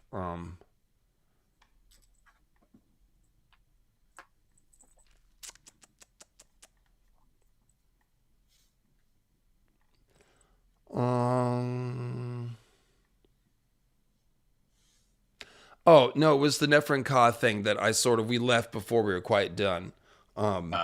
So this is one idea that puts like the black stone as having like entities in it, or something like that, from outer space. The Shining Trap is a hedron, channels entities from outer space. And then when we look at Nefren Ka, he's entombed in the sarcophagus, but it's prophesied that he'll return or something, right? Yeah, so years later, in the 6th dynasty, there is another pharaoh. This is a woman pharaoh named it's either Nitocris or Nitocris. It's like with George's names, you vary on the pronunciation. But anyway, she has a son that she names Nefren Ka, and it's possible that this Nefren Ka was supposed to be a new vessel for Nyarlathotep, that she was probably had this child just for it to be a sacrifice. Or it's possible she did it just to be a troll. Think of like Aryan Brightflame naming his son Magor. She might have named her kid Nefren Ka just to be shocking. What's important though is that Nitocris in the 6th dynasty, the 6th dynasty is the last dynasty of the Old Kingdom. That is then what follows the 6th dynasty is the Bronze Age collapse. And then Egypt goes through nearly a century of strife and famine, its own century of blood, and then until we get to the Middle Kingdom. So, yeah, the last Nefren Ka is born right at the time of the Old Kingdom's fall. And so the idea is that, this tomb is meant to preserve his spirit in some sense. And the tomb being in the catacombs full of his prophecies, it's just like, well, if the Bloodstone Emperor is like Nefren Ka, then he should still be around. That's kind of the point. He should have some sort of magic tomb in a cave somewhere that's preserving his spirit. What does that sound like? It sounds like a Greenseer spirit somewhere preserved. And if we're talking about the villain, we're really talking about the Heart of Winter here, in all likelihood. I mean, I guess his tomb could be in Asshai in Stygia, or maybe that's where his spirit is, but this could be the same person that eventually became the Great Other, the Night's King, and that this black tomb is some sort of thing in the heart of winter. And But the we other should be looking for him. He should be out there somewhere. And then the other thing you need is you need a cult following carrying on his will centuries after his death. That's what the Church of Starry Wisdom is. The modern day Church of Starry Wisdom in Lovecraft is the descendants of Nephren Ka's original followers, who, you know, as the centuries and millennia have gone by and they've moved out of the world, and some become priests and priestesses. And it's just like any other kind of religion. You go out to different places, you find converts, you set up shop in other countries and other nations, and you try and spread the word as best you can. And George playing with the same ideas. What are Rolorists if not that? Trying to resurrect this god of fire and shadow who may actually be evil. And it seems like, Tim, you know, that this meteor somehow modified, like, the Bloodstone. This was the Bloodstone Emperor's main source of power, and it seems to have affected the Weirwood Net somehow. Like, there's just everything. There's so many things that suggest that. Yeah. I'm going to go forward to a section about Weirwood magic being used to cause the long night. It look, as I've talked about many times, the Weirwood tree looks like a mushroom cloud. Intentionally, it looks like a mushroom and a mushroom cloud, both. It's got the white trunk and then the red and white splotched canopy. So it's like a big mushroom. It literally functions like a mushroom. Much more of it is underground than above ground, for sure. And even Bloodraven has the mushrooms sprouting from his face. And the important thing about fungus and trees, of course, is that trees in real forests talk to each other through the roots, through the mycorrhizae and other fungal networks. So George is working with all that. And it's also a mushroom cloud, though, because, you know, there's the Grey King myth is really what spells it out. But it's like the Grey King challenges the gods. This great thunderbolt comes down to earth that the angry storm god hurls. And then the Grey King possesses the fire of the gods for humanity, and he becomes a wizard and a magician. So it's very similar story. But it's also that it's this burning tree that is created. The thunderbolt sets the tree on fire, and this burning tree is a conduit for the magic of the gods. Here's the thing. The Weirwood is described as a blaze of flame, and its red leaves look fiery red. So it looks like a tree that's on fire. It's even got the screaming face. Ah, I'm burning, help me. So it tells you, like, this burning tree was created it was set on fire, let's say, in a way that allowed Grey King to access its magic when the thunderbolt fell. So it starts to see like, these magic meteors hit the earth. They brought weird magic. This somehow modified the Weirwood Net, or maybe Bloodstone Emperor intentionally applied its magic to the Weirwood Net. And big clue about this is we just saw Tim's black cat, whose name is Daemon. And one of your favorite characters is Daemon Targaryen from House of the Dragon. And when he is brooding in Harrenhal, in an upcoming scene, which we have not seen yet, he is looking for Aemond, and he is basically trying to fight this dragon fight with Aemond. And he's taking his black sword, his black Valyrian steel sword called Dark Sister, named after the second moon, the goddess that is no longer with us, the Dark Sister Moon. That's where the name comes from, in George's mind anyway. And what does he do? He takes the sword and he marks the Weirwood tree with 13 slashes that still bleed. So this literally could be a symbolic parallel depiction of Azor Ahai using his black meteor sword to, like, put his spirit or something into the Weirwood tree. He might have used essentially the black sword as a talisman to transfer his consciousness or modify the Weirwood Net or something like that. Yeah. Or, this is another video on my channel that if you haven't watched yet, you should check out, The Color Out of Asshai, which is based off of another Lovecraft story, which is a meteor falls and corrupts the land around it. And I've said, I think Asshai is a city scale version of the gardener farm in that story.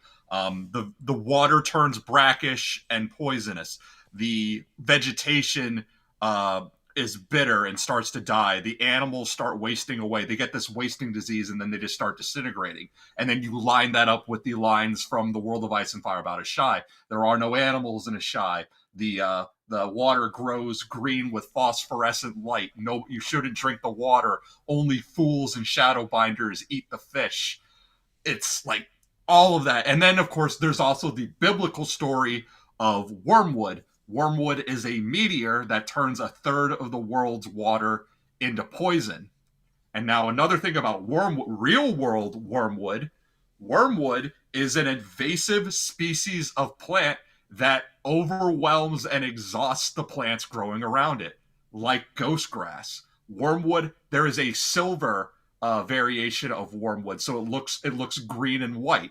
And wormwood is a key ingredient in absinthe, a wine that certain bohemian artists have said can cause visions. So and George is playing with that idea when we get things like weirwood paste and the shade of the evening wine.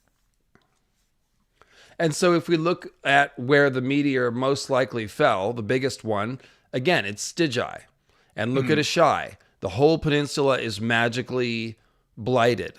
So this, as you can see, the idea of this magic meteor poisoning the land it's out of the Bible, it's out of Lovecraft, like it's an idea that exists out there. And so perhaps the weirwoods are holding back that sort of blight in other places. Or maybe the weirwoods, again, were saved from Asshai. This is, remember, one of the ideas we're following is this a Nimloth thing? Were the weirwoods transplanted? Did they have to be taken from Asshai? So getting back to Grey King's boat, this is one of my theories about the boat. And I guess this is a good time for this. I've been saving this. But I think, Tim, the reason why Grey King may have a weirwood ark is because he was literally saving those weirwoods and transplanting them by turning them into an ark. And so he's using these trunks for the big ribs of the boat. He's sailing to Westeros. And then he takes his boat and he flips it over and turns it into his long haul, where he then has his weirwood throne and possesses the fire of the sea dragon, which is the weirwood hall. Okay? So what if he's actually replanting the boat? Like, follow me here, okay? The ribs are trunks. They're planted in the ground like trees. Victorian looks at them like, they look kind of like trees.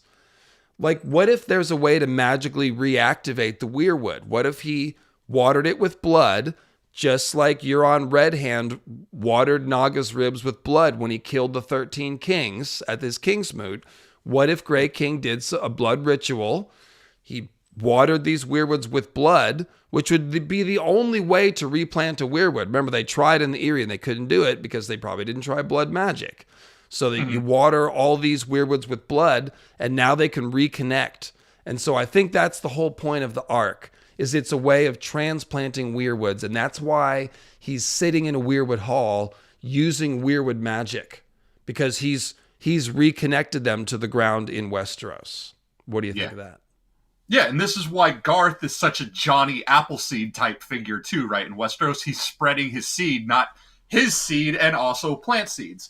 Well, when we talk about are there weirwoods in Essos, we haven't seen any, but we get a couple candidates that could be where they could be. Things like the deep forest of Qohor, the forest of Mosby, the forest on Leng. The other thing, though, that what we do know is that Essos has been going through centuries of desertification. The Silver Sea receded, and now we got the Dothraki grasslands. The Great Sand Sea, where these three warrior women city stands. That was once a big empire, but now it's desert. So it's possible. So it's possible that maybe weirwoods grew, and then after this meteor fall, this blighting, they start to die out. And Grey King's efforts with this arc are this one final effort to save the remaining weirwoods, a sacred grove. We've seen sacred groves of weirwoods in Westeros. It's why the Isle of Faces is so important. It's why the idea of weirwoods being chopped down everywhere south of the neck is such a abomination in and of itself. Yeah. Can I? Well, this is a major clue about this. Is I'm thinking like the Grey King supposedly cut down the demon tree Ig to make a boat, which sounds like he hates weirwoods. But he's clearly possessing their magic. He's got a weirwood a crown and a throne, and he's living for 1,000 years, just like Bloodraven, and turning into a statue. Like, he's clearly a greenseer. So why is he cutting down weirwoods to make a boat? That has long perplexed me until I realized, oh, he was saving the weirwoods from Asshai by turning them into a boat and then replanting it in Westeros. So I'm kind of proud of that theory because it stitches it all together, and you can see like this was a sacred act of transplanting the weirwoods, and so now he becomes Isildur. He's just like Isildur, saving Nimloth from the downfall of Numenor and replanting it in the new land. So, and we've seen. Go ahead. What was that other thing from Tolkien? The trees that are also like lamps, and if the lights. The original two that are like the before the sun and the moon lit the sky. They were lit by these two trees, a gold and a silver tree, and they have names like Telperion or something. I forget what it is. But yeah, but it is a story of like trying to find. It's the spider, and the spider. I think this is why you're thinking of it. It's Morgoth and his big spider. Yes, Is it Ungoliant? That suck the light from the trees and drain them out. That was, Laurelin and Telperion. Yeah, man, my Tolkien's pretty good. Mm-hmm. I read the Silmarillion when I was like 9. Yeah. And it's my first fantasy novel was the Silmarillion. And Narnia, I guess. But yeah, I do like the idea of like where trying to transplant the last remaining weirwoods in Essos to a new home, and then go to Westeros, and it's like, hey, these things grow here. This is a good home. These things can grow here. This is a good home. So let's pause. We'll come back to the Grey King thing here. I got a little ahead of myself. That's fine. There's a lot of interconnected ideas. But Tim, let's back up to this thing I said about there's clues that the weirwoods were actually used to break the moon. So not just Azor Ahai modifying the weirwood net with his sin or whatever, but like actually accessing it to wreak havoc in the heavens. This idea is based around the fact that Yggdrasil, the Norse world tree, is literally the skeleton and scaffolding of the universe. The 9 realms, as you've seen, all depictions of Yggdrasil pretty much have the realms, connected to its roots and its branches and its canopy and stuff.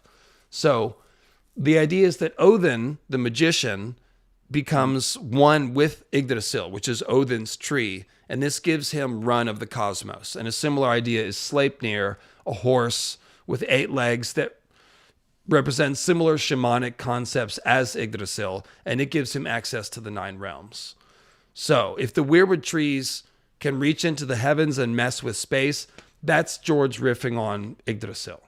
Now, we see this a bunch of times. So, Tim, read this very famous quote, if you would, from the Night Fort. Right. The sounds made him think of old Nan stories. He could almost hear the ghostly sentinels calling to each other atop the wall and winding. Is it winding or winding in that context? Winding, because you wind a horn. You toot on it. Winding their ghostly war horns. Pale moonlight slanted down through the hole in the dome, painting the branches of the weirwood as they strained up toward the roof. It looked as if the tree was trying to catch the moon and drag it down into the well. Old gods, Bran prayed, if you hear me, don't send a dream tonight. So why is the weirwood trying to pull the moon out of the sky at the Night Fort, where Night's king tried to catch the moon-pale Night's queen and possess her? What's going on here, Tim? It seems like there's magicians trying to possess magical women and the moon and pull them out of the sky.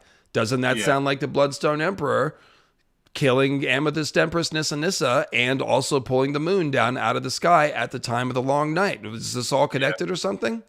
Yeah, either pull them out of the sky, or in the case of Nyarlathotep, dig them out of the earth. And there are times where George uses both of those ideas of awakening giants from the earth, and what would that mean too? But yeah, using the weirwood magic.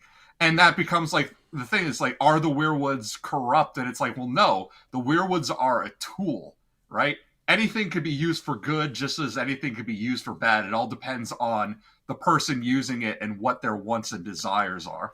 Yeah, think of the language about Bran reaching through summer or reaching through Hodor to do something. So this Night Fort is reaching up to the moon. Well, who's reaching through it? This is Night Fort. So it's Night's King. This is Night's King's fort. And here the weirwood is reaching for the moon. So, spoiler alert, Night's King is the king of the long night. He's the same guy as the Bloodstone Emperor. He's got to be connected somehow. So, similar idea. Now we go to the Wolf's Wood, where George is fitting in the Norse myth of Skoll and Hati, the two wolves who eat the sun and the moon, which is eclipse mythology and Ragnarok mythology, Ragnarok being similar to the long night, when all the heavenly bodies are erased and destroyed. So we've got trees in the Wolf's Wood attacking the moon. Take it away, Tim. Tall soldier pines and gnarled old oaks closed in around them. Deep wood was aptly named. The trees were huge and dark, somehow threatening. Their limbs wove through one another and creaked with every breath of wind, and their higher branches scratched at the face of the moon. The sooner we are shut out of here, the better I will like it, Asha thought. The trees hate us all, deep in their wooden hearts. So giving the trees wooden hearts makes them like heart trees, and they are again reaching for the moon, trying to do it harm. What's with all this? Now I will add Asha Greyjoy without going into it. Is a Nissa Nissa figure. Her name, Asha, refers to the ash tree Yggdrasil and also the ash tree of the Melii. We'll go into this in a second, but she, at the end of the scene, is backed up against a tree and sacrificed. She isn't killed, but she's hit with the axe. Her helmet saves her. But it's a sacrifice of a ash woman to a tree in the Wolf's Wood. And this is right before she saw the trees itself trying to reach for the moon. And in fact, as she's being backed up against the tree, there's a description of the tree roots tripping her up as if the tree is trying to grab her for the sacrifice, just like it's trying to grab the moon. So Asha's the moon maiden. Again, parallel between the sacrificed woman and the sacrificed moon. It's all happening together.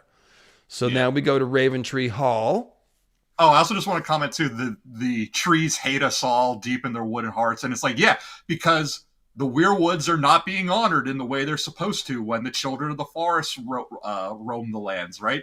They're being shot down. They're not being utilized correctly. They're not getting their blood feedings, not on the regular and not deliberately. The only time they're getting blood feedings is in acts of war like this. The trees are looking at humanity like, if it weren't for you killing one another for one stupid reason, you'd be absolutely worthless to me at this point.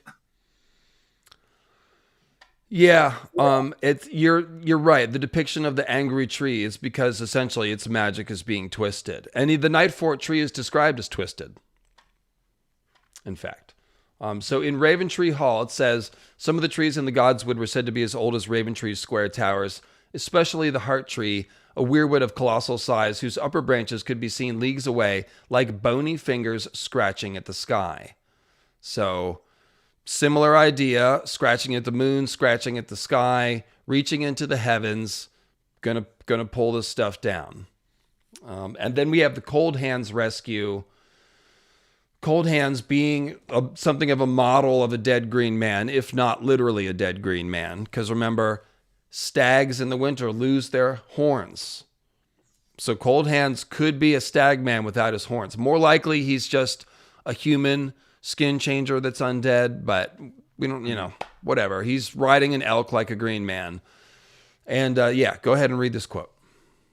The raven landed on his shoulder.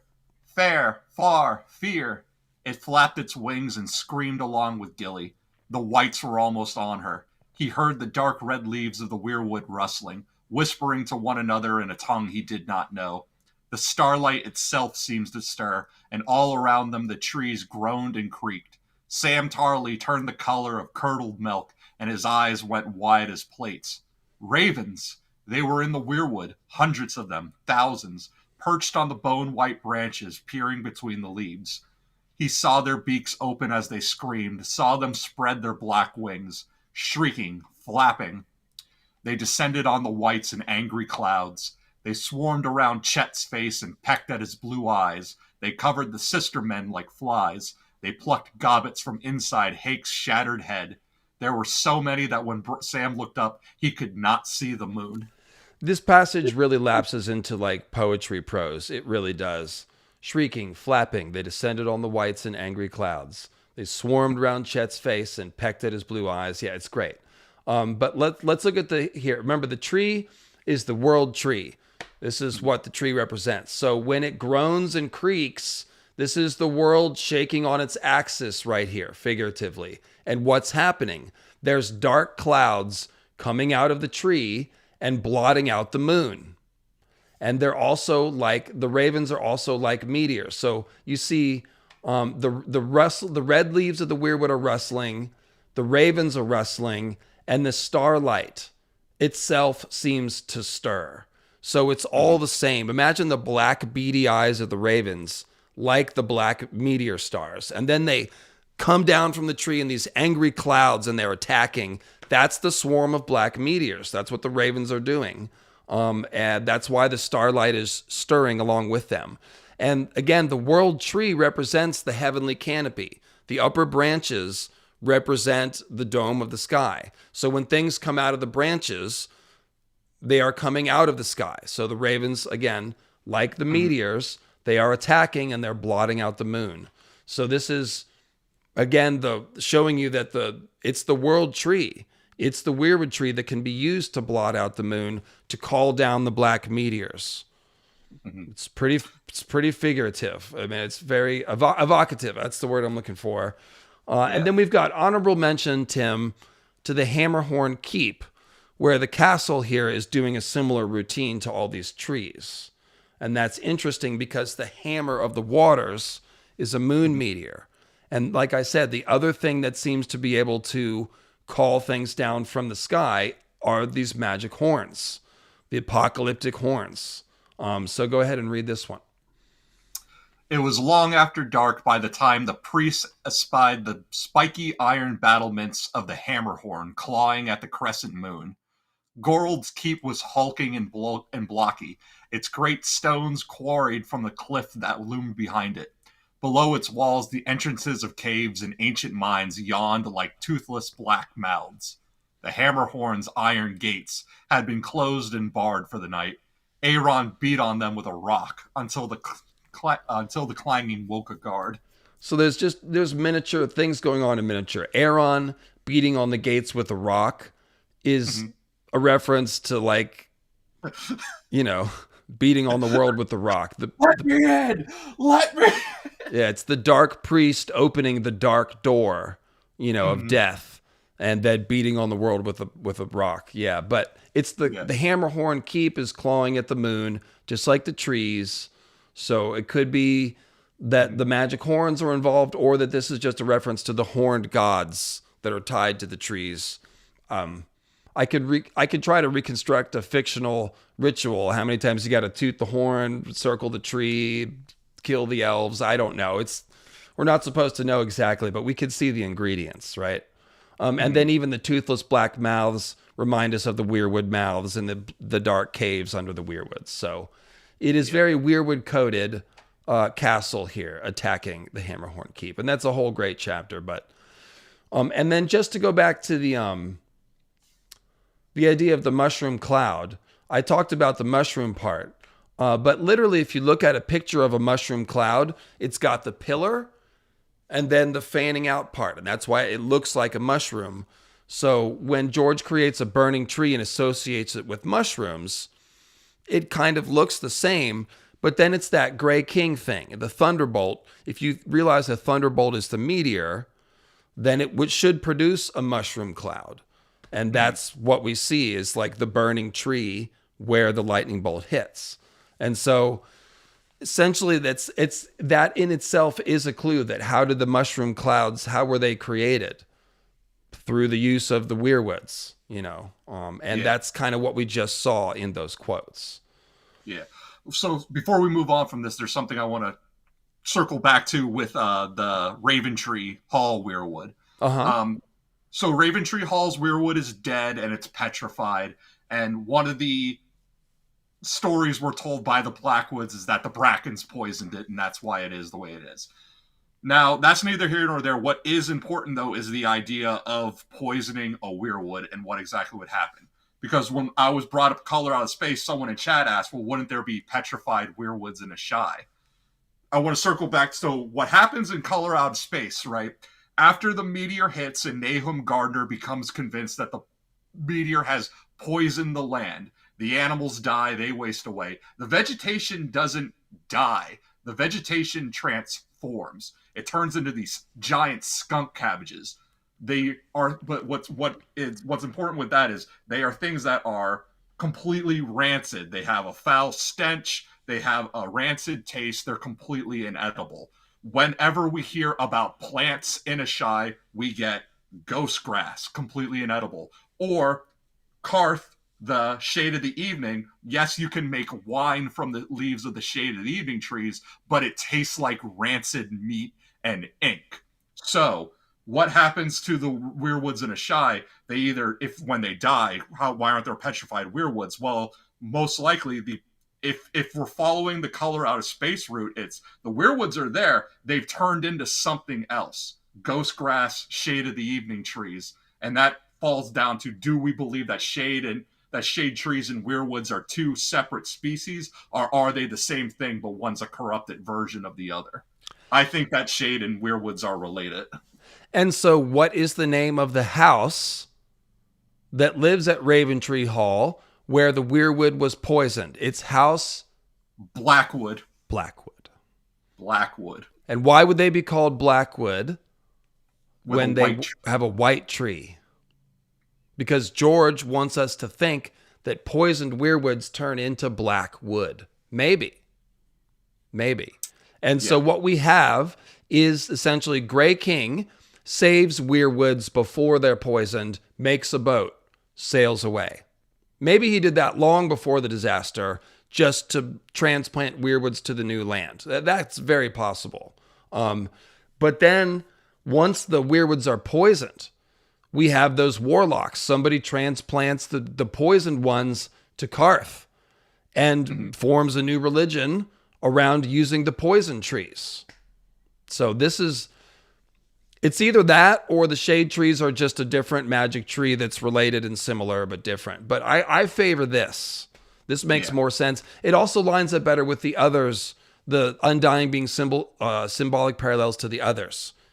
Being tied to this corrupted weirwood. I think the others do have, if the shade trees are corrupted weirwoods, then there'll be a shade tree in the heart of winter. Yeah. And if the shade trees are corrupted weirwoods, then it meant that weirwoods did at one point grow in Essos, but they're gone now between the long night and the widespread desertification. And this is George's commentary on climate change. They're gone now. But Westeros, they continue on in Westeros. And so figures that remain from this old period, this great Empire of the Dawn and its successors, if they want to continue the kind of magic that they were doing in Bloodstone Emperor's day, then in order to facilitate that, you have to go to where the weirwoods are now. And that explains why this is all happening in Westeros. Why so much of this Eastern myth, why is it all in Westeros? It's like, well, because people probably had to go find the new source if they want to keep doing the things that they were doing. And so I think that essentially what we've got here is, these warlocks are using these transformed weirwoods, right? So let's talk about Euron, because he is drinking Shade of the Evening and setting himself up as a kind of warlock lord, alt-evil Greenseer. He's also very clearly a Bloodstone Emperor parallel. He literally thinks Daenerys has amethyst eyes and wants to use her for blood sacrifice and become a god emperor when the bleeding star comes again. It's the whole thing. He is a tremendous Bloodstone Emperor parallel. And he is becoming a warlock lord using the corrupted weirwood. So did the Bloodstone Emperor call down the black meteors and then use these modified warlock trees, perhaps? Tell us about the inspiration for Euron and the black trees that comes from the Call of Cthulhu tabletop game, because Yeah. this is absolutely mind-blowing. And Tim, while you do this, I am Mhm. going to run to the restroom and grab a drink, and I'm pretty sure you can carry this. Because yeah, and I know what Tim's going to say already because we talked about this because it's so friggin' awesome that I had to be like, Tim, slow down. What was that? Ah. Yeah. So prepare to be blown, and I'll be right back. Oh, that was poor choice of word. Tim's going to blow your mind right now. It's very safe and family friendly. Okay. Okay, yeah. So there was a reason why we brought up the Call of Cthulhu RPG and George getting addicted to it, and that's because in one of the Call of Cthulhu campaigns, there is a character called Rogog. So Rogog would not be a great old one; he'd be more like a great new one. Rogog is a black oak tree with one smoldering red eye growing at its center. And Rogog sprouts up from a pool of blood from Cthulhu. There is a fight between Cthulhu and Hastur. So the gray-green Kraken Dream God goes up against the yellow Kraken Storm God. The Storm God inflicts a wound on him. His blood rains down the earth from a lacer in the sky. And from this pool of blood, this black tree grows. And this is so everything that I have ever talked about on Euron on these streams is all coming together in this one moment. A Kraken who fights another Kraken. Euron is a Greyjoy, but fights against his own family. Euron is a Storm God avatar, but the Storm God is the enemy of the Drown God. So Krakens at odds with one another. And here we have the same thing. These two Krakens at odds with one another end up in a fight that ends up growing a black tree with smoldering red eye and no leaves, so it's branches like black tentacles. Now you line that up with Makoro's vision of Euron in the flames when he's sailing with Victarion. He describes him, one, most of all, a tall and twisted thing with one black eye and 10 long arms sailing on a sea of blood.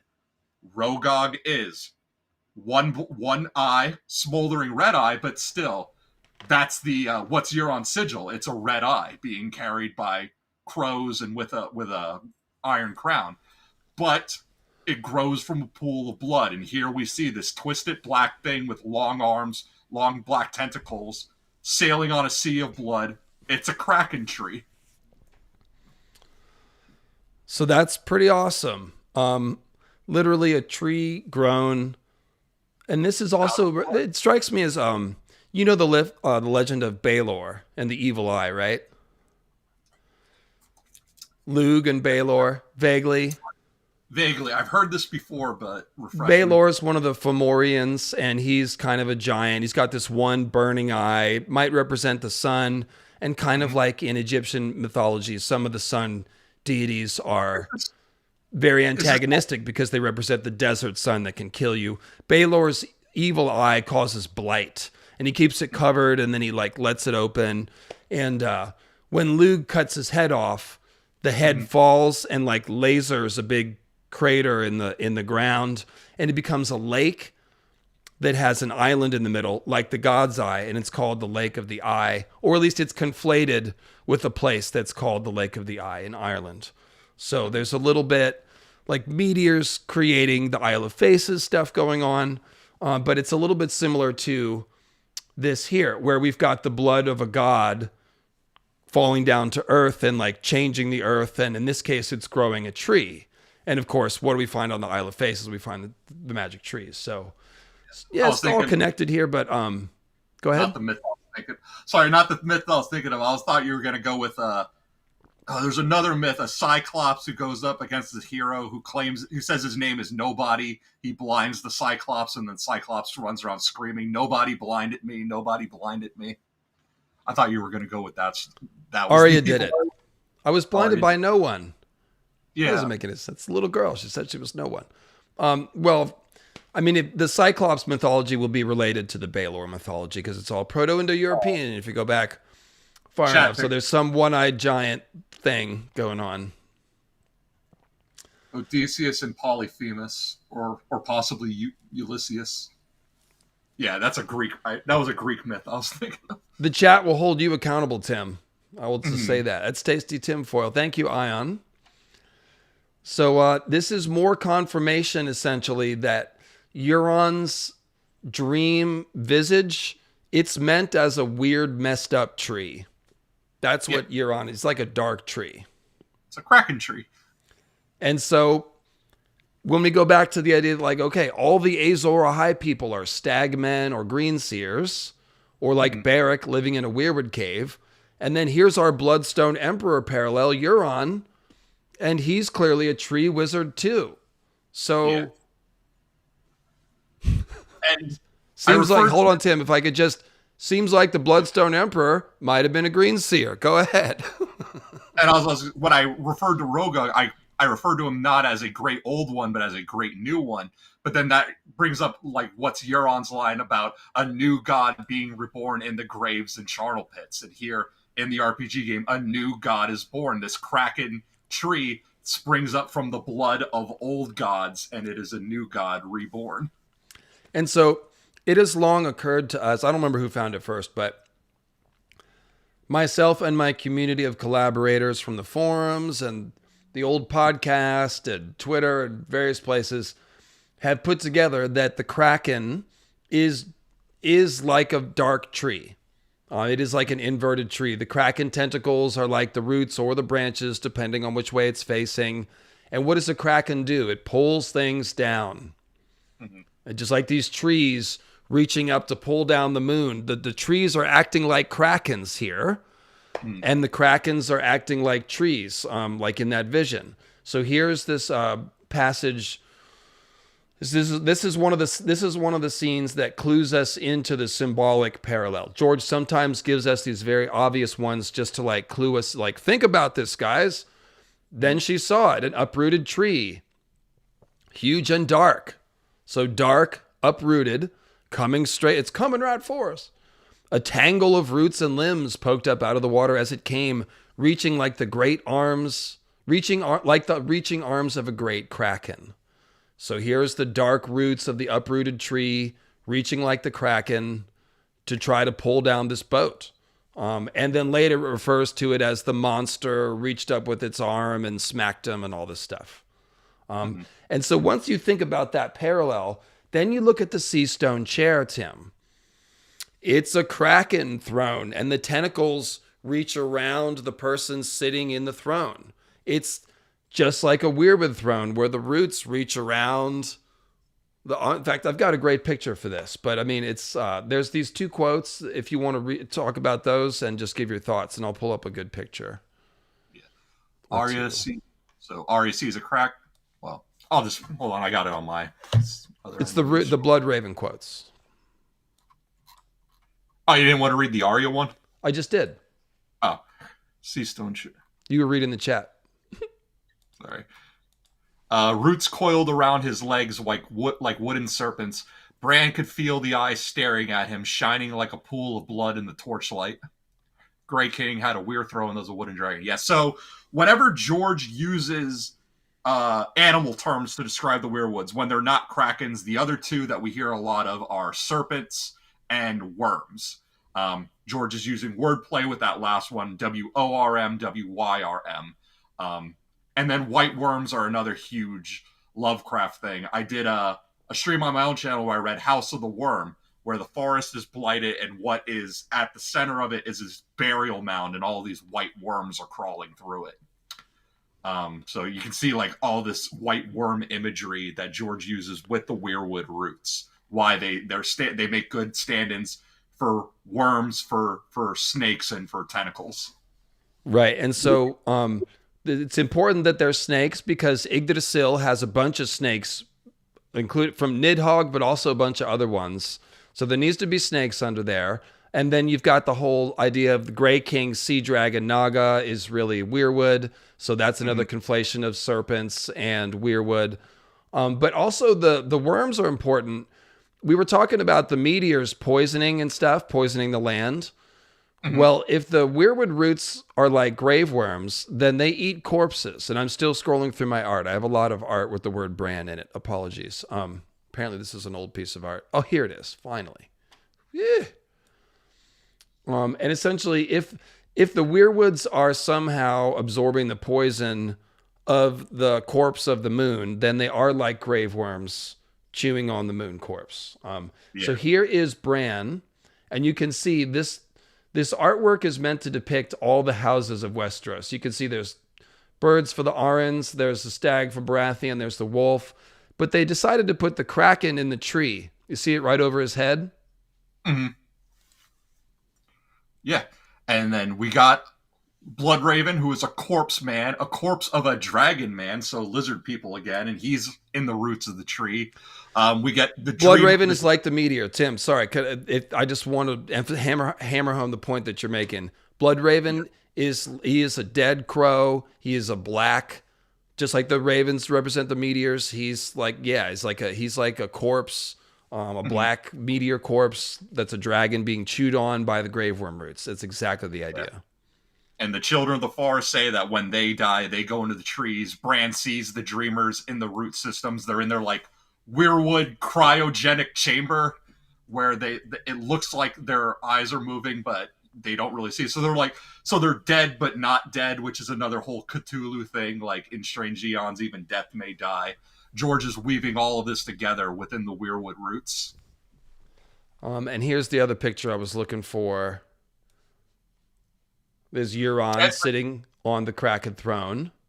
Yeah, so I'm sorry. So the line I was going, dead but dreaming. That is the Lovecraft line that George is using with the children of the forest that are in the weirwood caves that Bran sees kind of stirring, and now that's what Bran and Bloodraven are doing when they go off into their own little worlds. It's dead but dreaming. And this image, this really, like, first of all, this art is by Borja Pindado, and this one is Joe Slusher. But think about this image. This is the Bloodstone Emperor sitting in a corrupted tree throne. Mm-hmm. Now, the blood of that weird tree with the one eye, that was the blood of Cthulhu, right? Yeah. Well, this is a Cthulhu tree throne here. Mm-hmm. I mean, look at it. Like, what's at the top of the tree? It's like instead of a tree, where the roots come together, and it's Cthulhu. Yeah, and the blood came from a wound inflicted on him by the Storm God, and here's our Storm God sitting in the Kraken throne. Which brings you back to the idea of the black ichor, being the black blood of the gods that can harden into black stone. So hopefully people can follow this weaving presentation and these ideas are starting to snap together into focus here. But this is what George is trying to depict with these very lurid descriptions of things like the sea stone chair and the weirwood throne. So I love it when the artists intuitively key into this. They're like, wow, the Kraken kind of looks like roots. So this is a perfect blending right here.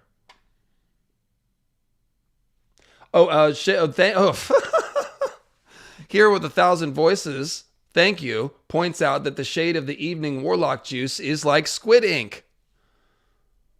Yeah, it tastes like ink. It's dark and it's dark blue. Yeah. Rancid meat and ink. So you see how once George has this idea, like, oh, the Kraken is like the tree, he really develops it pretty far, doesn't he? Yeah. And then my last point was that Grey King, he sits in a weirwood throne that's a wooden dragon.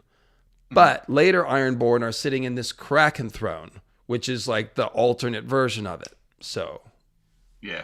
And I was just going to bring up that squid ink is used in cooking for certain dishes. Like squid ink is edible. I don't know. Never had it myself, so maybe someone in chat who's had the squid ink like pasta tell us about it. And thank you, Florian the Fool, who sent in a PayPal. I will be sure to take that out with a comment about an idea. So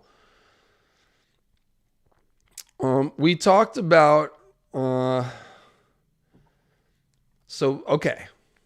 Let me gather my thoughts real quick.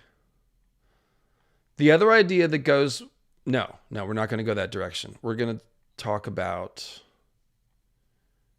Yes. So let's stick with the Grey King here and go back to this question. So what I've got here is a bunch of notes about the Great Empire's legacy in Westeros. This is all review. I don't think we really need to go through this.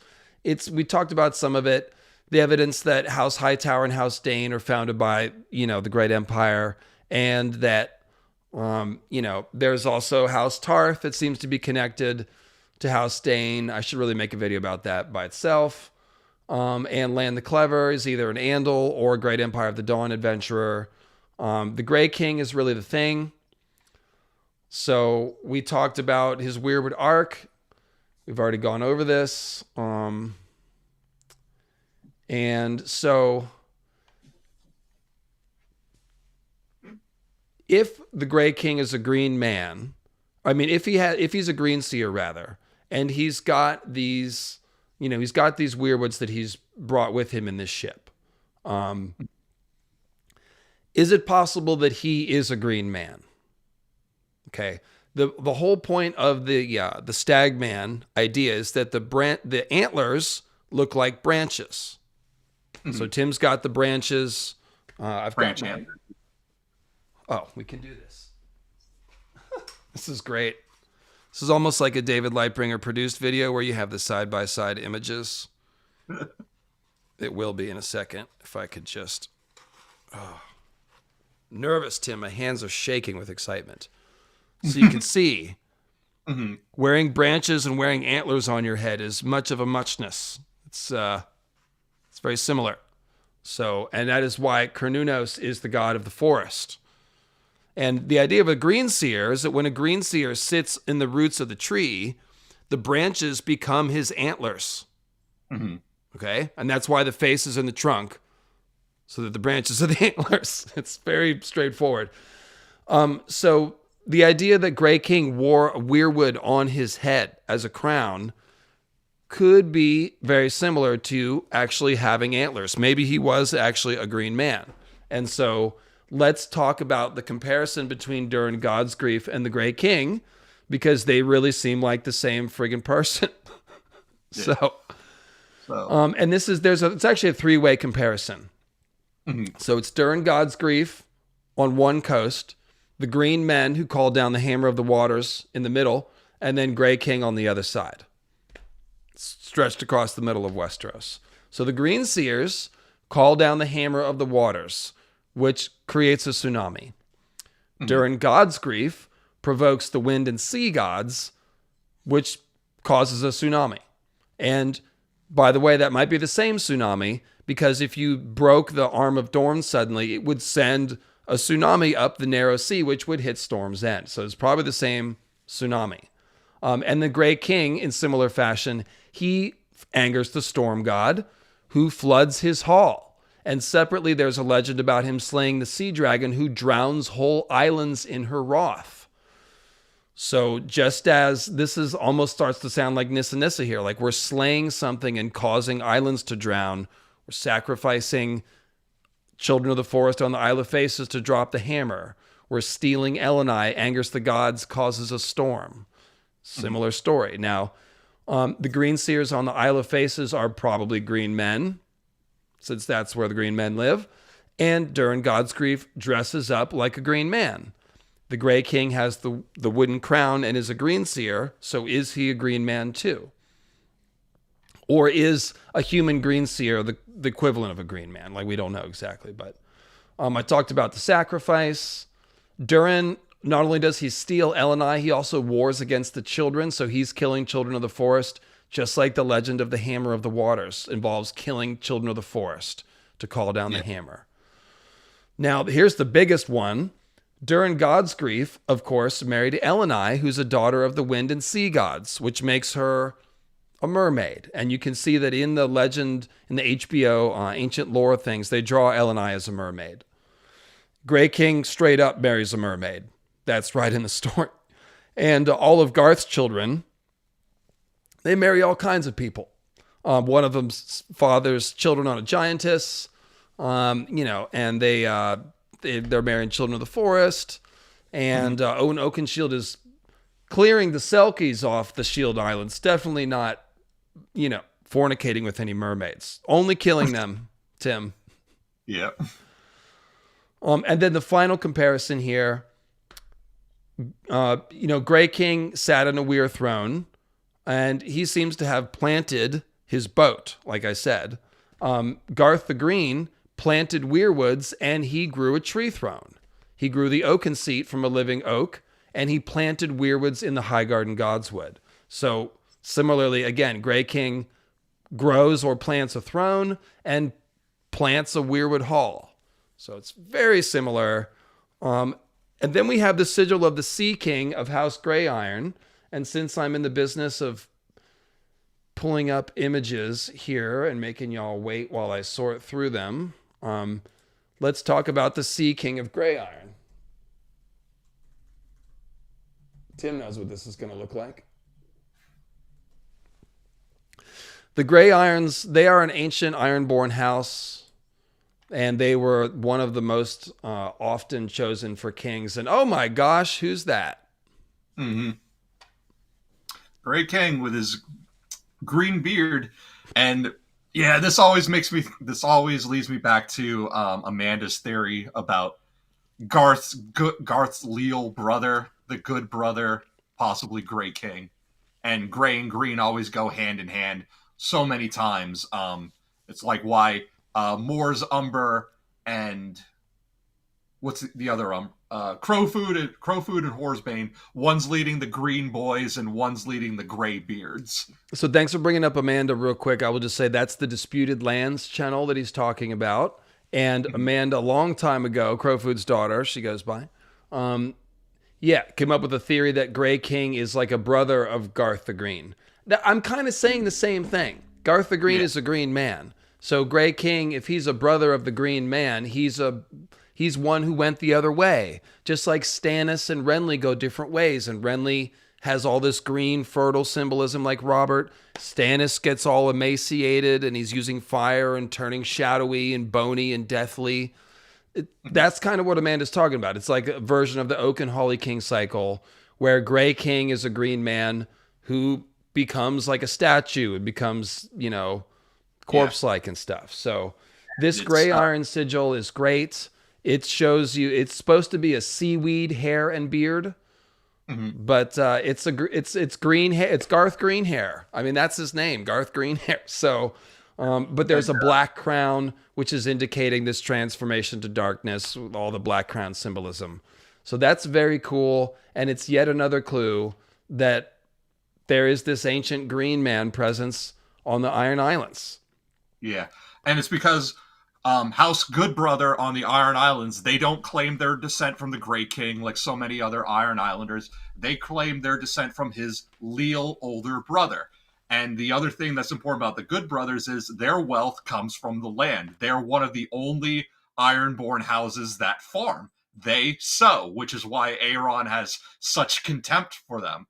But Garth Greenhand is our Johnny Appleseed figure. So even in a land where we do not sow is supposed to be the way of the land, here is this house claiming descent from this other figure, and they're making their money through farming and mining. They're doing all land-based things. Well, and even better, the Goodbrothers are super duper fertile.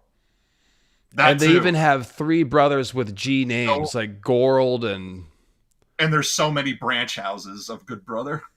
Yeah, so they definitely seem like this little drop of fertile green man symbolism in the middle of the Iron Islands. And I think that is a clue about the relationship between them. And so if we think, because kind of what we're getting down to is different factions of green men, Tim. Mm-hmm. We've got green men that are like on team preserve the Weirwoods. And then we've got this rogue horned god who's more like Baphomet. And I've compared Azor Ahai to Baphomet a bunch of times. The Christian idea of the devil who looks kind of goat-like with his horns, like that's just Christians trying to say, green man bad. Don't worship the goat. Don't worship Pan. He's bad. Like that's all it is. It's a religious polemic. So the devil comes from the green man. And I think George is just working with that. He's like, oh yeah, Azor Ahai, Bloodstone Emperor. He's the bad greenseer. He's the one setting the Weirwood net on fire, sacrificing the gods, like Akhenaten. He's trying to say, oh, we're going to worship the meteor now, like Elagabalus. So you see how this, again, you see how this is all coming together. Now, this is one of my favorite hard evidence. We're going to shift it to disaster hunters mode real quick. The origin of the lonely light. And Tim, I know you're on board with this theory. We've talked about it before. The lonely light is this weird place.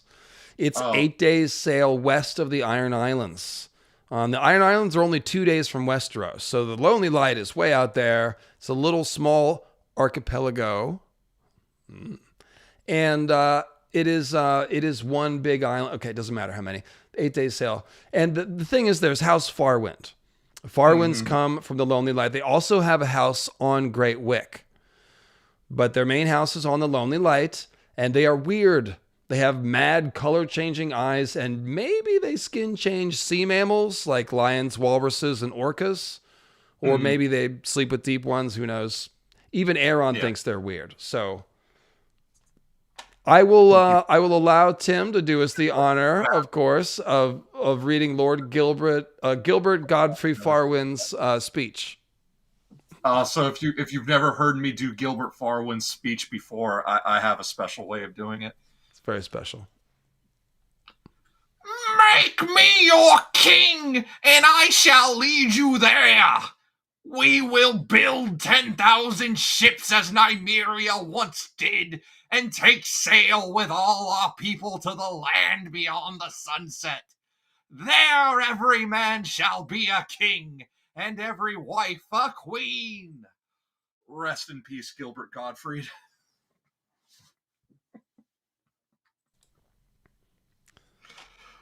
His eyes, Aaron saw, were now gray, now blue, as changeable as the seas. Mad eyes, he thought, fool's eyes. The vision he spoke of was doubtless a snare set by the storm god to lure the Ironborn to destruction. Yes, doubtless, Tim, doubtless a snare. And the chat is pointing out nobody would follow somebody that sounds like that. That's why the plan, it was a great plan. But if you don't have the good presentation, then it's casting pearls before swine. His first mistake was going first. His second mistake was all his offerings, like whalebone and walrus tusk. It was considered poor. And then, all of his sons were like, "Dad, please let me give the speech. Don't do it, Dad. Come on, man." It said that when he finished his speech, not even all of the Farwinds came to back him up. But the idea of sailing west to a sea, like, well, we know that there's what's west of Westeros. We know there's at least 3 islands. And if the Farwinds are able to skin change orcas and the Leviathans, as is said, then they could theoretically be able to swim leagues upon leagues. So maybe Gilbert Farwind has knowledge, like maybe he knows. If we sail far enough, we're eventually going to reach something. Tim, let me pause you, okay? In my Direwolf Net, awesome, super awesome video that YouTube is like, don't nobody watch this. It's not good. My Direwolf Net video, which if you missed it, you should check it out. I observed the fact that when you dip into the group consciousness of the direwolves, you're aware of everything that the whole pack knows. So when Jon Snow briefly is in the wolf dream and becomes aware of Nymeria, he instantly knows that the hills where those wolves were full of food, and that many nights they dined on, all these rich foods, and even man himself. So like just one moment of sharing the wolf consciousness, Ghost is able to understand everything that pack knows, what it's been like recently, what it's like in the whole area. Similarly, when Ghost shares Shaggy Dog's point of view, he knows like, oh, there's Shaggy Dog is licking his wound. He's not fighting the goat. He's licking his wound, but Ghost knows. Damn it, these fucking wolf names. Ghost knows that the wound is from the fight with an enormous horny goat, which already happened. So, point is, if the Farwinds if they can skin change orcas, they would actually know what the orcas know. So they'd probably know where islands were, how big the sea was. Go ahead. And orcas are referred to as wolves of the sea, and orcas hunt in packs. They're called pods, but a pod of orcas would be a wolf pack of the sea. George doesn't say orcas. He says the spotted whales, the wolves of the sea, which I just wrote orcas because that's obviously what it is. But thank you for pointing that out. They are literally the wolf pack in the water. So yeah, if any skin changers are using sea mammals, which why not? There's no reason why you couldn't. Then you would know what they know, and you would know that there was land somewhere. However, we also know that Alyssa Farman sailed around the world. We don't know, but I mean, it's, We know she found 3 islands. We know she found 3 islands, and we've said, and pigs on the islands suggest that someone had been there before, that was a pit stop island. Because pigs don't have wings. Mm-hmm. We've listened to Pink Floyd. We know that. And the only way that pigs... But pigs are hardy. They can live almost anywhere. So if you leave a few breeding pairs, they will explode in population. That's why you find pigs on islands. It's explorers, seafarers who left them there so that when they came back, there would be something they could hunt and fill their larders with before they went out to sea again. And it shows you that, like, we are not reaching by trying to put these theories together. George didn't put pigs on an island in the middle of the damn ocean for no reason. He did that because he's smart. And he wants us to think about the fact that this proves humans have come this way before. And they left some animals there that don't belong on islands. Exactly the animals you would leave if you wanted to occasionally stop in and have some bacon. Yeah. So that's... Even the giant lizards with the infectious bite, it's because he wants you to think of Komodo dragons who feed on boars who are descended from pigs left on the Komodo Islands in centuries past. It all lines up. Oh, I didn't know that. Yeah, That's cool. Komodo. Usually when pigs are left on islands, they get out of hand, but the Komodo dragons were able to adapt and just be like, well, this is a new food source because I'll eat anything. Very cool. So here's the theory, guys. The theory is that the ancient mariners, of which the Grey King was a part, reached the Lonely Light first. They were sailing west from Asshai, or east from Asshai, it would be. Asshai or other lands, the mountains of the Mourne, the Grey Waste. The map runs out there, and the map is not reliable there either. So we don't know the shape of the continent. But the point is, you can see that there is an ocean strait passing through Asshai and past Asshai to the east. And we know Alyssa Farman sailed west from Westeros and got to Asshai. And so the theory is that Grey King and his mariners come from some part of the Great Empire of the Dawn, sailed east, and if they were sailing east, they would reach the Lonely Light first. And because what happens is you're following the seabirds. And seabirds cluster around islands. That's how you find, if you come anywhere near the island, you're going to notice, the birds are flying that way. And there's also some current stuff that may give them clues, but it's mostly the seabirds. And if they're hitting the Iron Islands, they're going to run right into the Lonely Light. So essentially, when you hit there, this is the first island you've found in a damn long time. And so you might leave some people there, perhaps the people who are a little seasick, injured, just tired of, being on a boat. And you'd say, okay, well, we'll leave some people here, set up a base of operations. Some people will sail further.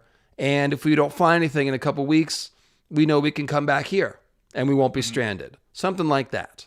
And so, go ahead, Tim. I was going to say, because we saw a similar situation last stream with Nymeria and her 10,000 ships. Not every Rhoynar made it to Dorne.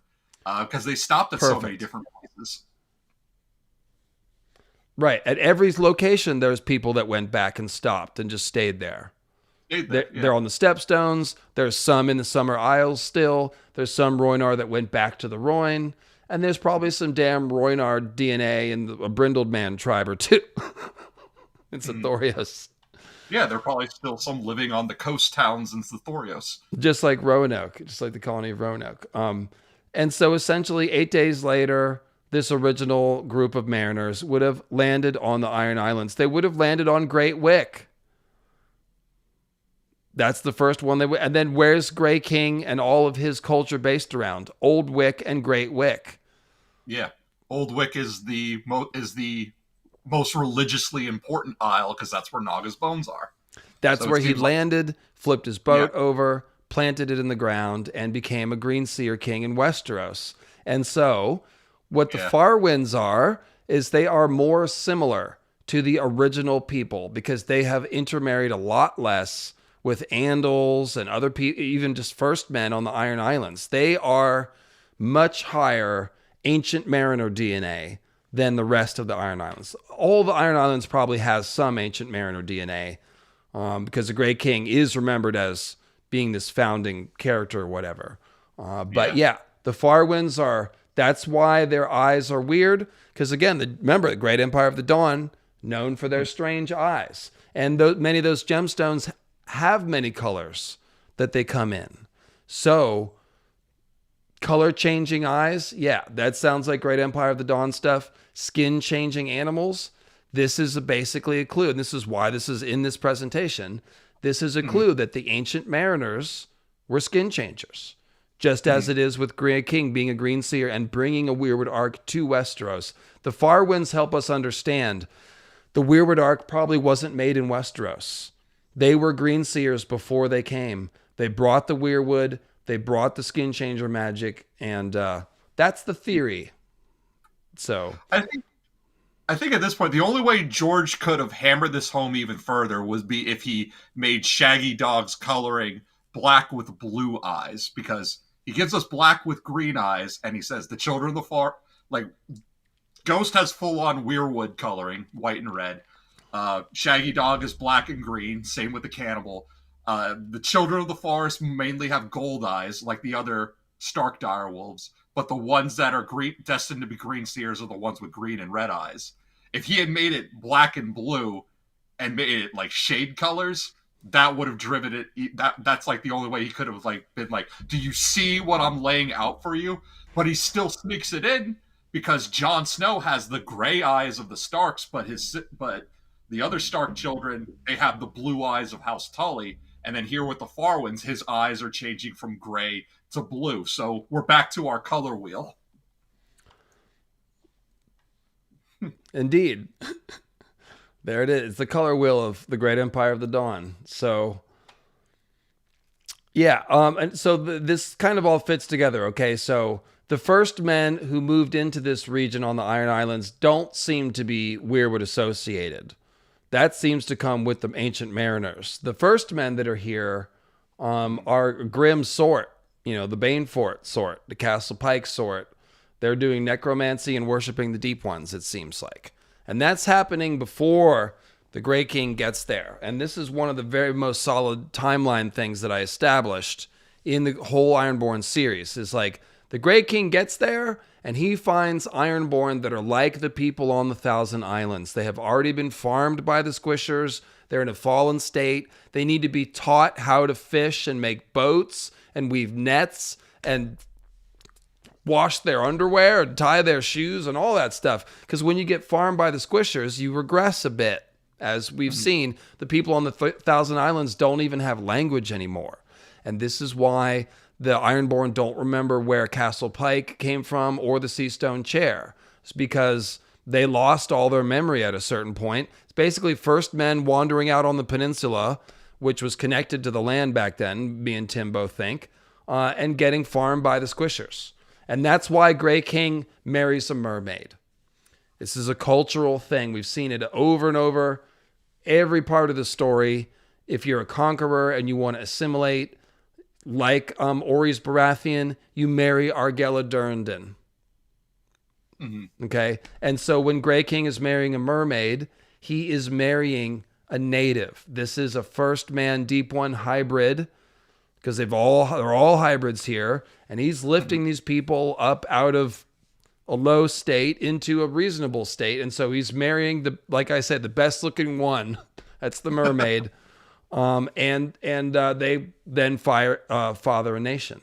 What's interesting though is that we don't see the Weirwood culture last long on the Iron Islands. Like Galen Whitestaff remembers it whenever he lived.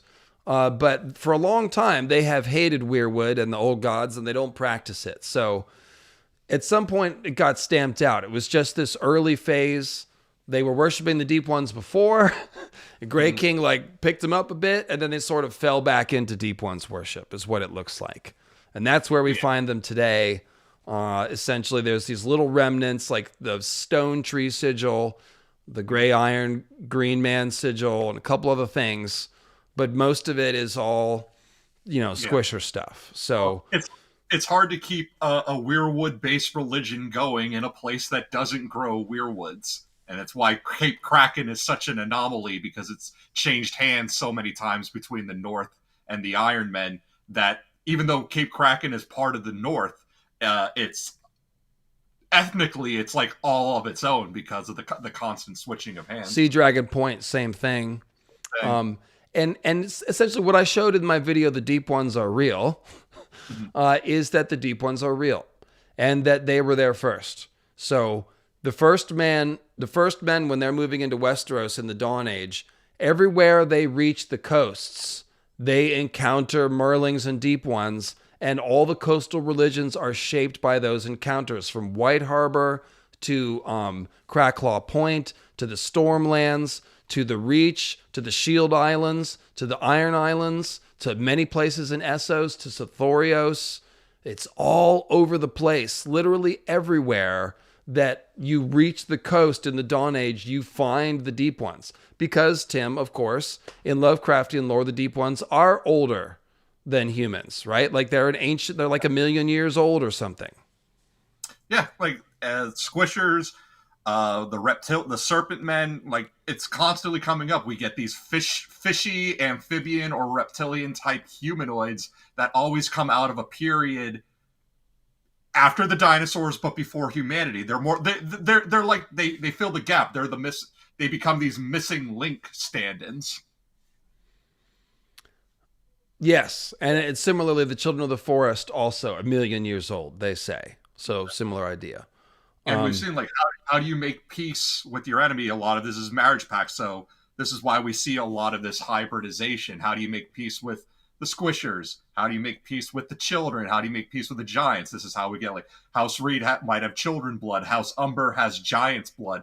Possibly centuries old marriage pact where there was some kind of hybridization, this crossbreeding, and then it just carries on in generations, and we get these traits that occasionally crop up every now and then. And the man, White Harbor is a great example of this. Like, Wyman Manderley is someone who he practices the faith of the Seven, and he brings that with him to White Harbor.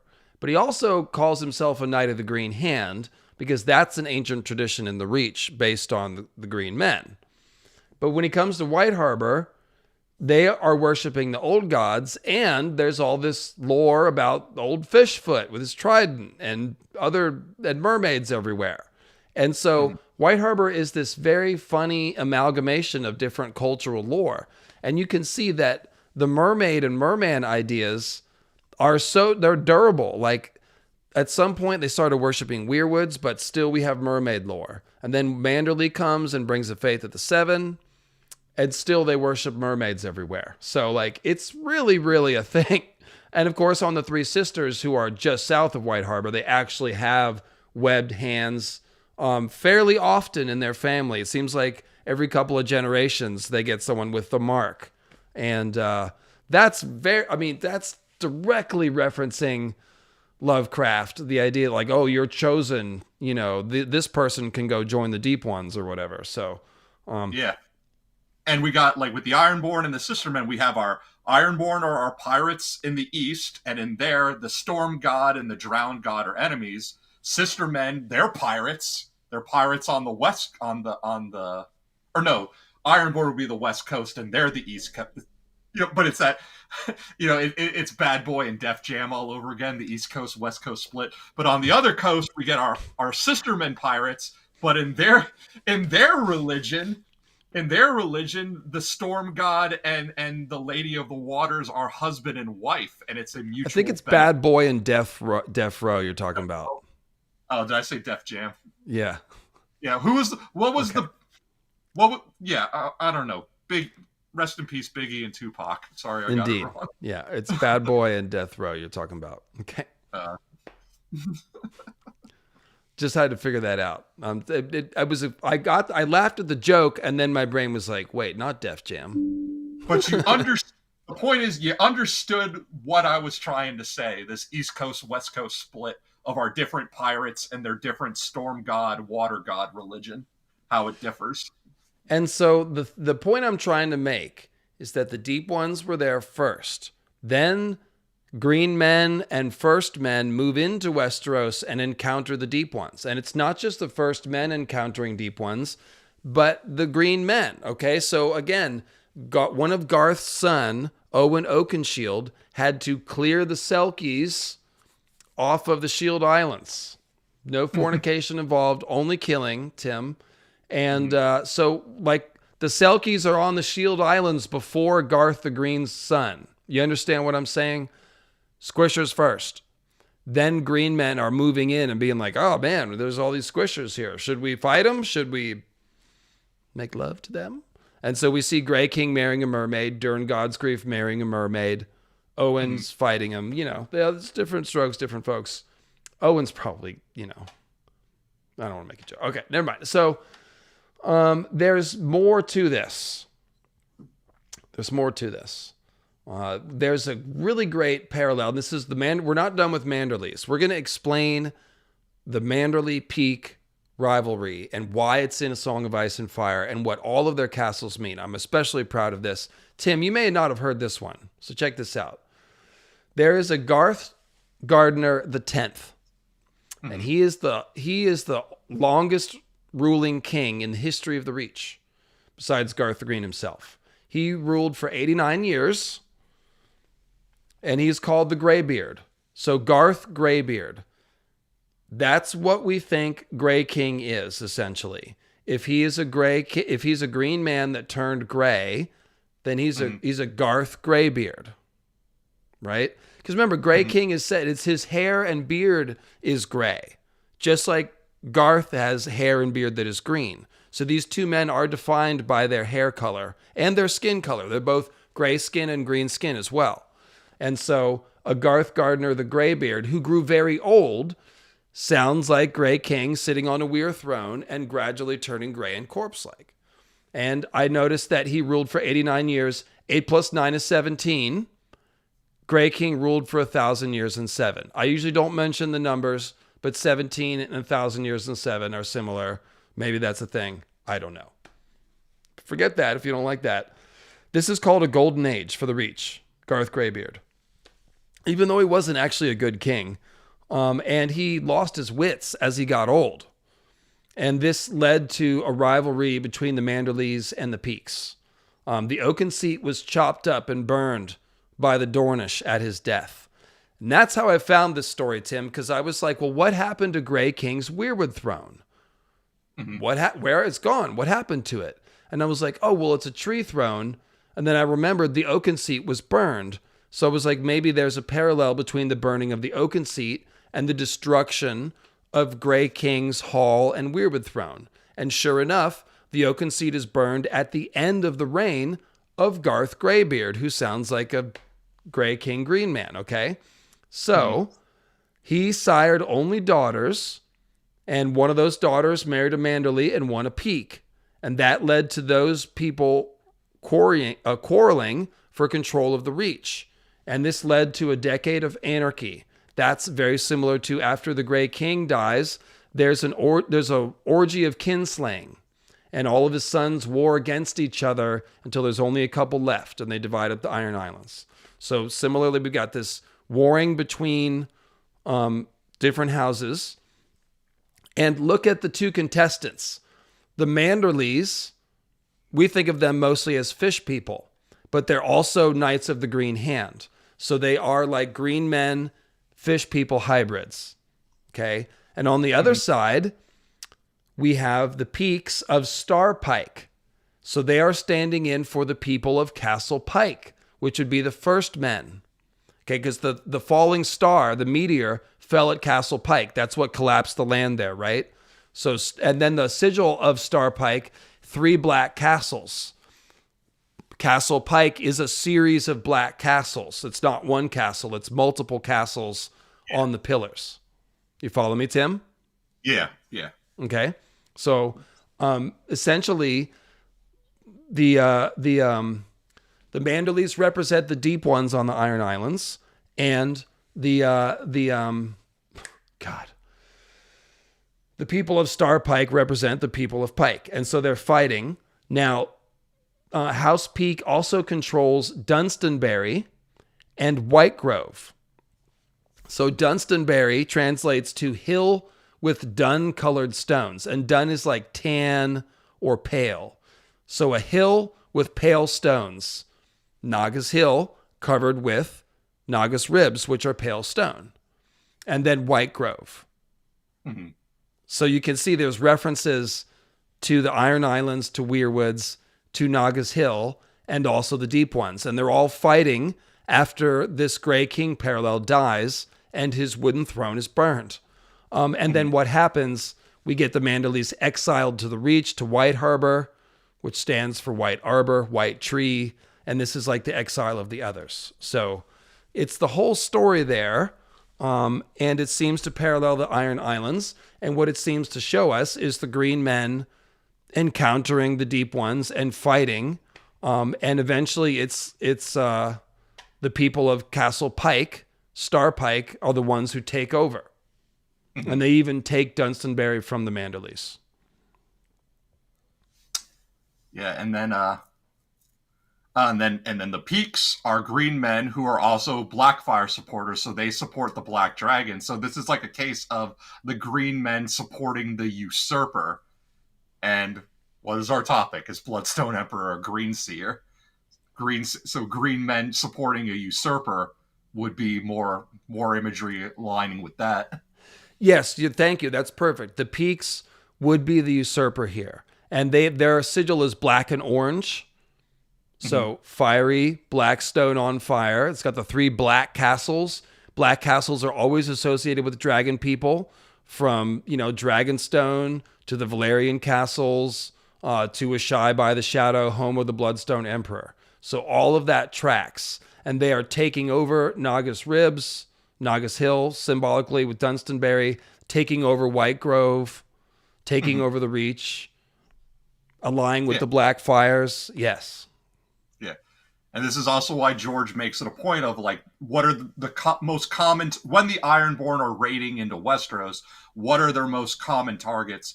The Reach, the Westerlands, the North, and that's why we see so much Ironborn cultural crossover in those areas, is because of these pockets of Ironborn that stay behind.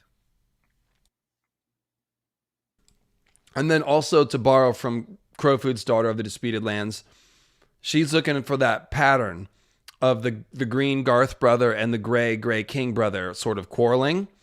Mm-hmm. And what do we have among the wildlings? We have people with antler hats that hate the guts of the people with the walrus hats. Yeah.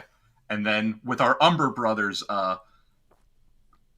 Crow's Food is leading the Green Boys, Horsbane's leading the Greybeards. One is sided with the Boltons, the other is sided against the Boltons. Although Horsbane's more than likely gonna switch sides and eventually, turn coat on the Boltons. Yeah, so it's a pattern that we see everywhere. And the point of mentioning all this is we're tracking the Grey King. The Grey King is lining up with all of these green men who are encountering the Deep Ones. So this is more evidence that Grey King is a green man. And that's important because Grey King isn't from Westeros. He's coming from the Great Empire of the Dawn. He's bringing weirwoods. He's leaving skin changers on the Lonely Light. He's replanting weirwoods in Westeros. And he's obtaining the fire of the gods. So this is a major clue that greenseers are coming from the Great Empire of the Dawn. Now, where are they coming from, Tim? Probably the friggin' Isle of Lang. Uh-huh. That's our best guess. So let's talk about that. We're going to go back to Nissa. Nissa was an elf. Okay. Because of our... So Nissa Nissa was an elf. Tiger Woman from Lang, Children of the Forest both. Yes, because one of Lang's nicknames is the Isle of Tigers for the sheer amount of tigers that live there. So Tiger Woman could mean Langi woman. Nissa and elf. So actually, let me pause you, Tim, and talk about this. I want to vamp out on this point a bit. This is really important. As you say, the god empresses of Lang could be known as tiger women because the tiger is the most famous animal on the island. It's the land of 10,000 tigers. Now, God Empress also suggests the title that empresses of Lang were married to god emperors of the Great Empire of the Dawn, or at least one of them was, so that after the Great Empire of the Dawn fell, they retained the god empress title on their island. Like, it makes us think a Langi woman married a god emperor. Now, the Langi, of course, are like 8 feet tall. They have skin that's about the same color as the children, like a medium dark brown, something like golden brown, something like that. Teak, oiled teak, they call it. And then they have these large golden eyes, also like the children. We haven't heard that they have 4-finger clawed hands. They're more human-like. So they're kind of like human-child hybrids, but they're tall instead of short. And supposedly there are these people called the Old Ones that live in the jungle in underground cities.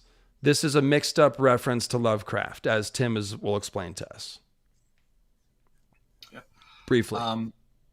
So, yeah, Lang originally begins in Lovecraft. It's a plateau. George changes it to an island. But it is also in Lang that we get our men of Lang, which are our goat-like satyr people.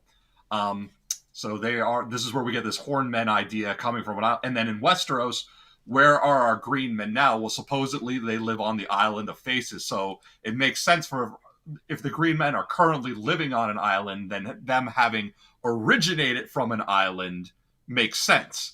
The problem, though, and this is something I said to you before, is that the corrupted version is that the men of Lang and Lovecraft are also slavers, and their travels into humanity are for darker means, whereas the green men, as presented from what we know about them, seem to be more of honest, like peacekeeper sort of protection of the trees.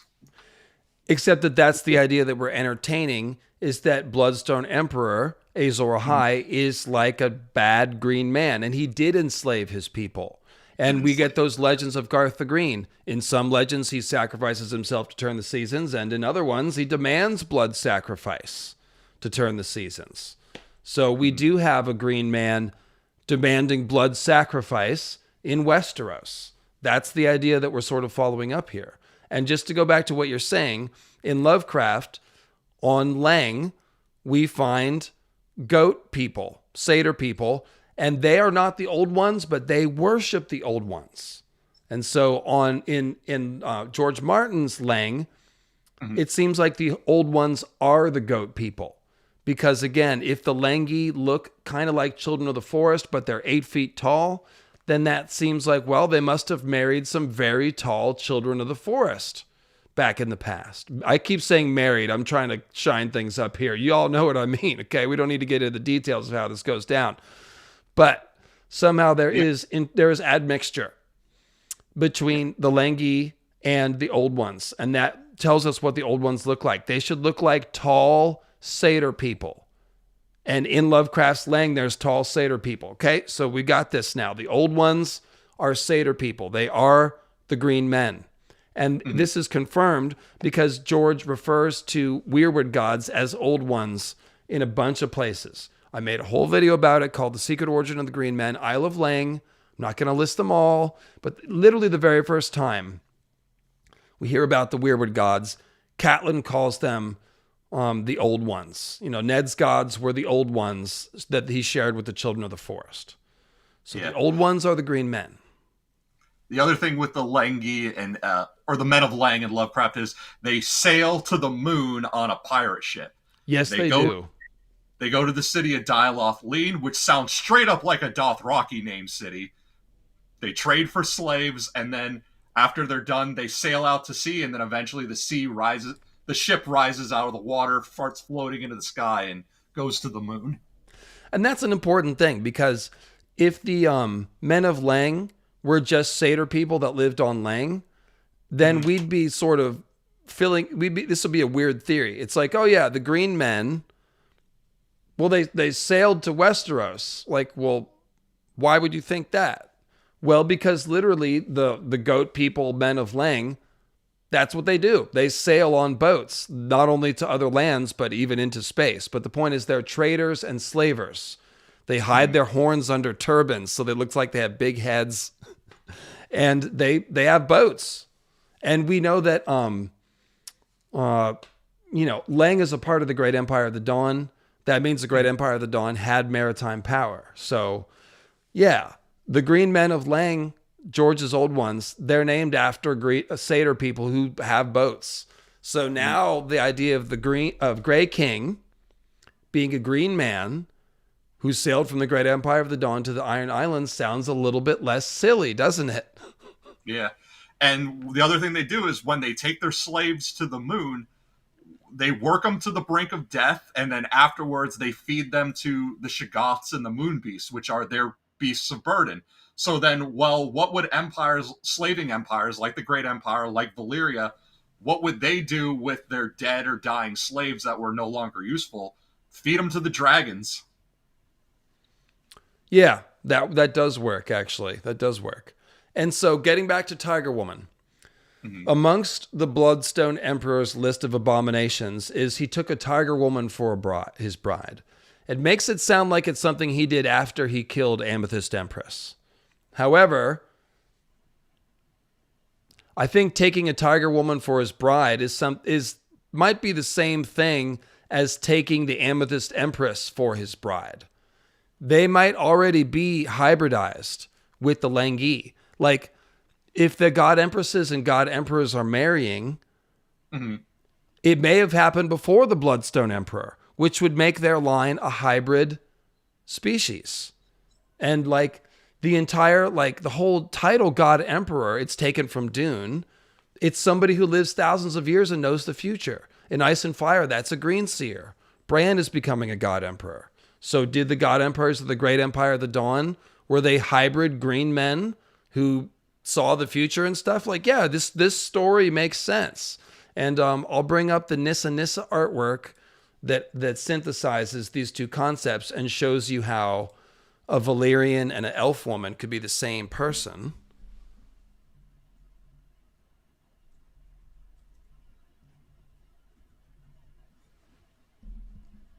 Always love showing this off. So this one is by Atlantis Morissette. And this basically is a child of the forest with Valyrian hair. And by the way, there is one of the child of the forest. It's called Snowy Locks, so has white hair. Another one is called Scales, which implies that they might have scaly skin like a lizard.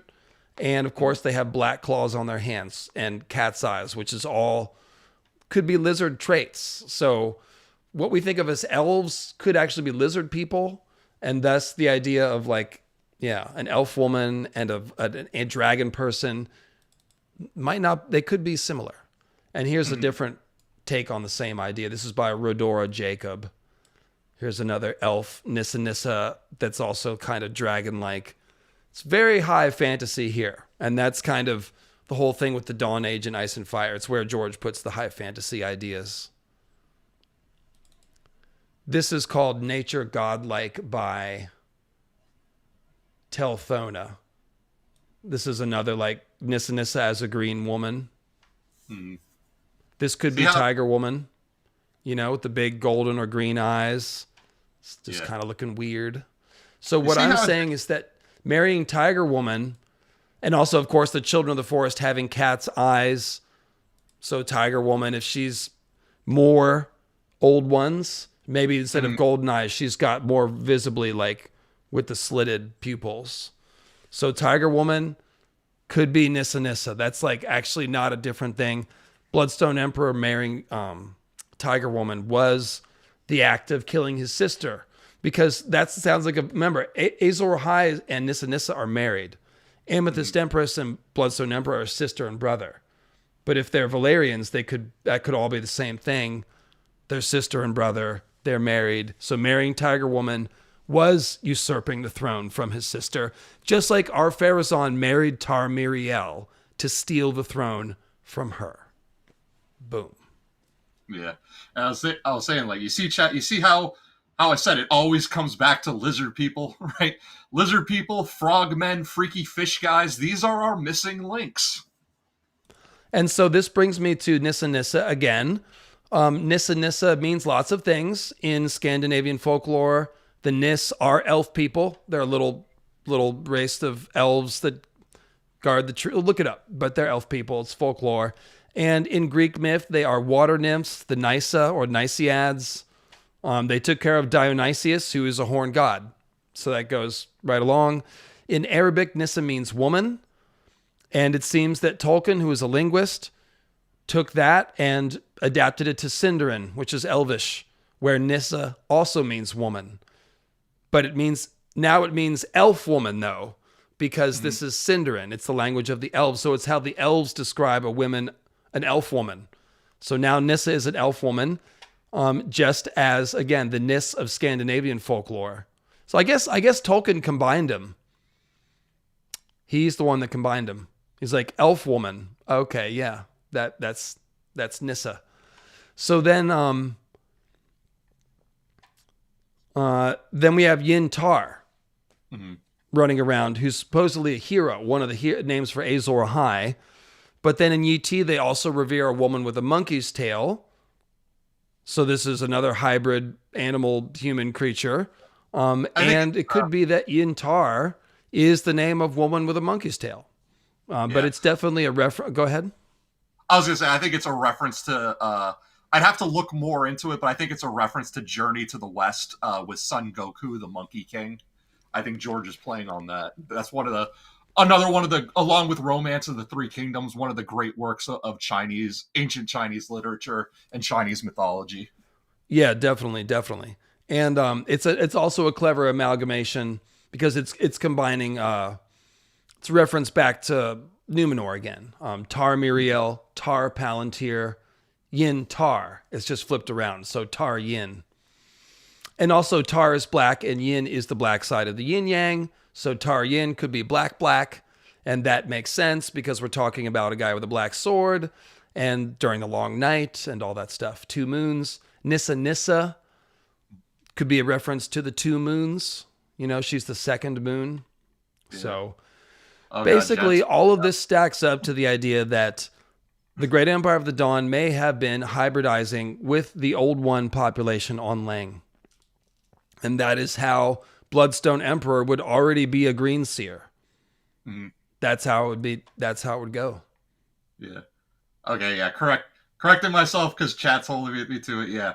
I did again. I meant to say Sun Wukong and I said Son Goku from Dragon Ball Z. I didn't catch it, sorry. Goku is also based off of Sun Wukong. Sun Wukong casts a long shadow. He's very famous. I didn't know about him forever, and I discovered him. I was like, wow, this is crazy shit. And I was like, oh, it turns out he's quite the big deal. So, yeah, very cool. Dragon Ball brain rot. So, I got such anime brain rot. And so, and there's other clues, which I've covered in the past, that Nissa Nissa is an elf woman, such as the fact that all the Nissa Nissa parallel characters in Ice and Fire have clues about them being either a cat woman, like the children of the forest have cat eyes, or ash tree maidens, with the weird, again, Yggdrasil is an ash tree. The weirwoods are like Yggdrasil. So he's using ash trees as standards. Because that's the other... Okay, so I said the weirwood trees look like they're on fire. They look like mushroom clouds are burning with the fire of the gods. Well, the idea of an ash tree is also playing into here. Because a tree that's on fire is turning to ash. And it's... The mushroom cloud is a column of ash and smoke. And so a pillar of ash is the burning tree. The burning tree is an ash tree. You see how this is. Now, ash trees, it's not just Norse myth. In Greek myth, the ash trees are tied to a kind of dryads called the Melii. And I've talked about them a bunch of times. The children of the forest are basically dryads, and they are servicing the weirwood, which is like an ash tree. So in Greek myth, the ash dryads are Melii, and then we've got all these ash names for Nissa Nissa characters. So there's Asha Greyjoy, who, as we talked about, has the sort of symbolic tree sacrifice in the Wolf's Wood. One of the children of the forest gets nicknamed Ashes straight up. Okay, so that's nice. Then we have Osha, who's a wildling spearwife, who hears the old gods as if she were a mediator between the Weirwood and Bran, which is exactly what we're talking about. Then there's another spearwife named Rowan. She's red-haired, and a Rowan is another name for the mountain ash tree, which is, although not related to the real ash tree, it is called an ash, and therefore it works. And then there's Melisandre of Asshai. John even says you have ashes in your eye to call attention to this wordplay, but she's also Melisandre and Melanie, so that's a Melii of the ash tree. And Melisandre, even though she burns weirwoods, she looks like a weirwood. White skin, red eyes, fiery hair. She is a depiction of Nissa Nissa as a burning tree. So these all indicate that Nissa Nissa has this close relationship with the weirwood tree being set on fire. And so this has always seemed like weirwood magic, Azor Ahai and Nissa Nissa, for a long time at least. Yeah. Then we got Ashara Dane, so Ashara Dane, and she's a falling star, of course, Starfall, and then supposedly leaping to her death. Although I tend to disagree. I think she's living at Greywater Watch, because Hal from Howl Moving Castle catches a falling star, and Greywater Watch is a moving castle. Howland Reed caught his falling star, Ashara Dane. That's right. And so the other part about that is leaping into the sea could be a metaphor for going into the Greenseer, which is going into the weirwood net. And Ashara is named after Asherah, who is a tree goddess, also associated with snakes. Basically, Eve from the Garden of Eden is a stripped-down version of Asherah with her tree and snake and magic fruit. So it's all tree goddess stuff. And then we've got the cat women. Cersei is a lioness with green eyes. She's a Nissa Nissa figure. Cat gets the weirwood stigmata. She has cat's eyes. She's named Cat. And she's thrown in the green fork. It's like Asherah jumping in the sea. Ashara Dane, sorry. Sansa, Peter says, you have cat's eyes. She's got the red hair. There's other Nissa stuff going on. And Arya goes by the name Cat, and Skin changes Cat of the Canals. Rohan Weber. Rohan is like Rowan, the tree, the ash tree. She has red hair that coils in her lap like a cat. Yeah. She also mysteriously disappears, like Roanoke. Yes. Yeah, she marries Gerald Lannister, and then she mysteriously disappears, and we don't know what happened to her. If Gerald murdered her and covered it up to take her lands or what. But yeah, Rohan Weber missing an MIA. Well said, Tim. Well said. And so that's pretty much what we got. That's the whole thing. And so let's just sort of put a bow on this here and summarize. I'll let you go first, but what's your galaxy brain take on like everything that we've covered? What's the picture that you see here? So, I mean, retreading what I covered in my video, the answer to our main question, was Bloodstone Emperor Greenseer? I think yes, because he follows beat for beat the story of Nefrin Ka, which is a man who basically got the power to look through time. What is our main power of looking through time in A Song of Ice and Fire? Well, we have Green Sight, we have Visions in the Flames, and we have Dragon Dream. So it lines up to me that Bloodstone Emperor got one of these gifts. But then when you line up also the color out of space, the shade trees, the weirwood trees, and all this comic stuff, all this coming of like Grey King and Garth Greenhand and the possibility of what happened to Weirwoods and Essos, then it seems like Greenseer magic seems like the most viable option. We've talked about how we got our green magic, our fire magic, and our ice magic. These are like our three on ramps to the astral magic highway, right? Green site, the green magic seems like the most likely culprit. But since Bloodstone Emperor is basically a corruption of everything, this is our corrupted green magic. This is our evil brand.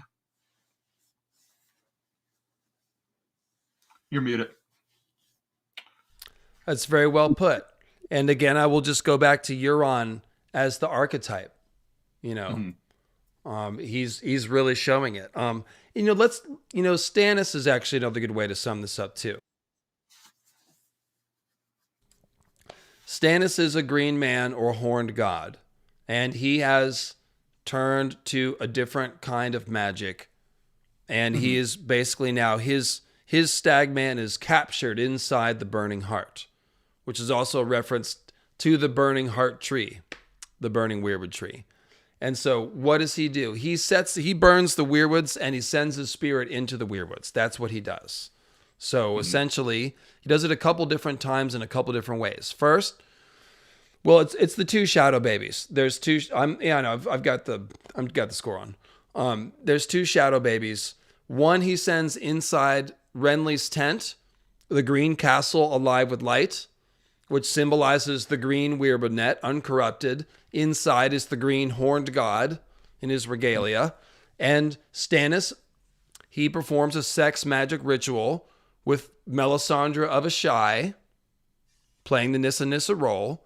And from this dark ritual, they send Stannis' spirit as a projection into the green weirwood net castle, where it sets it on fire, kills the spirit of the green man, sets everything on fire, and then takes all of its strength, right? All of Renly's armies then go over to Stannis.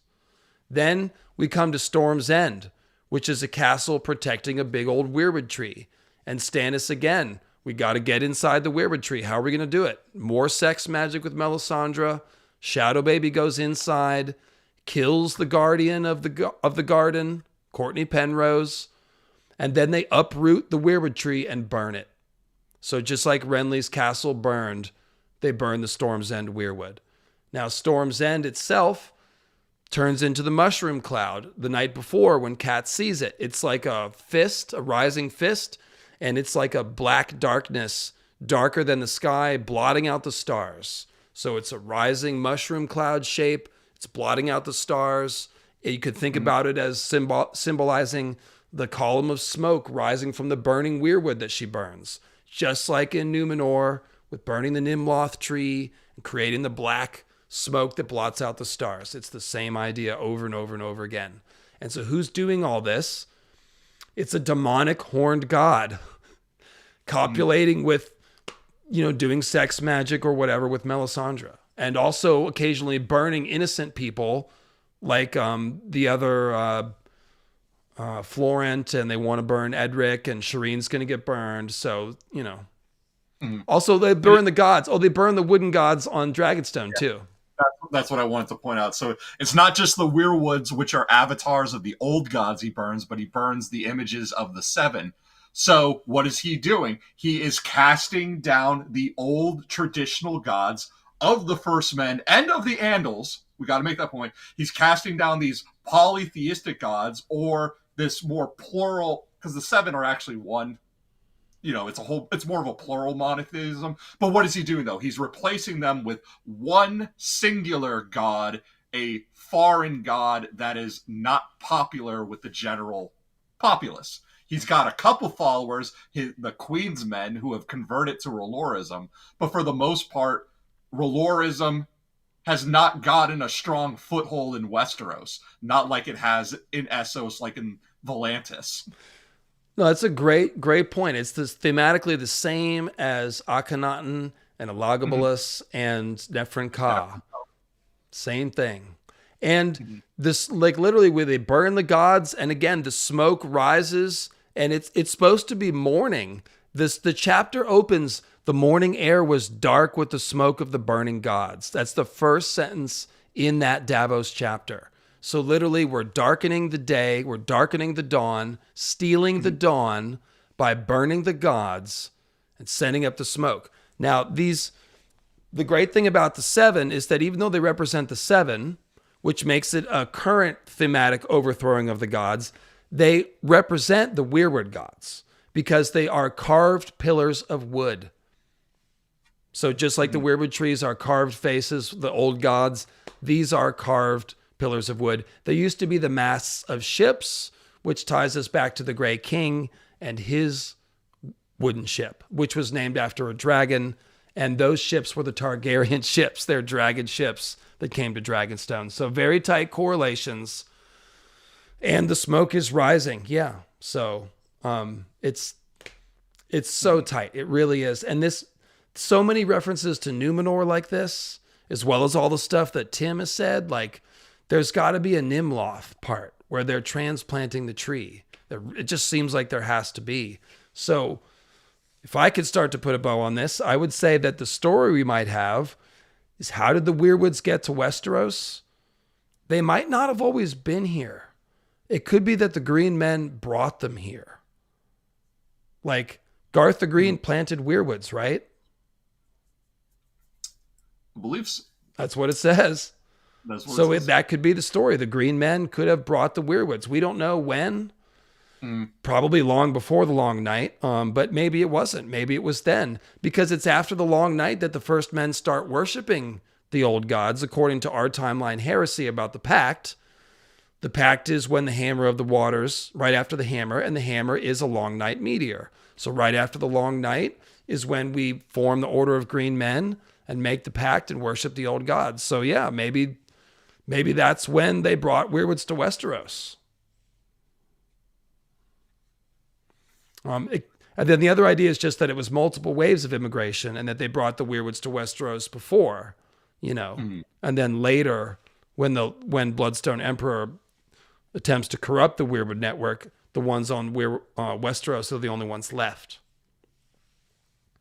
What do you think? Yeah, that's the way I look like that. Weirwoods and Essos are gone.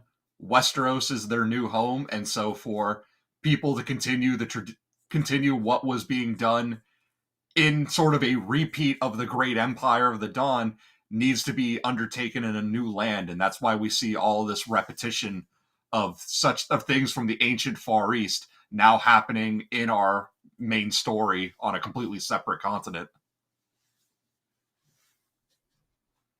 Mute.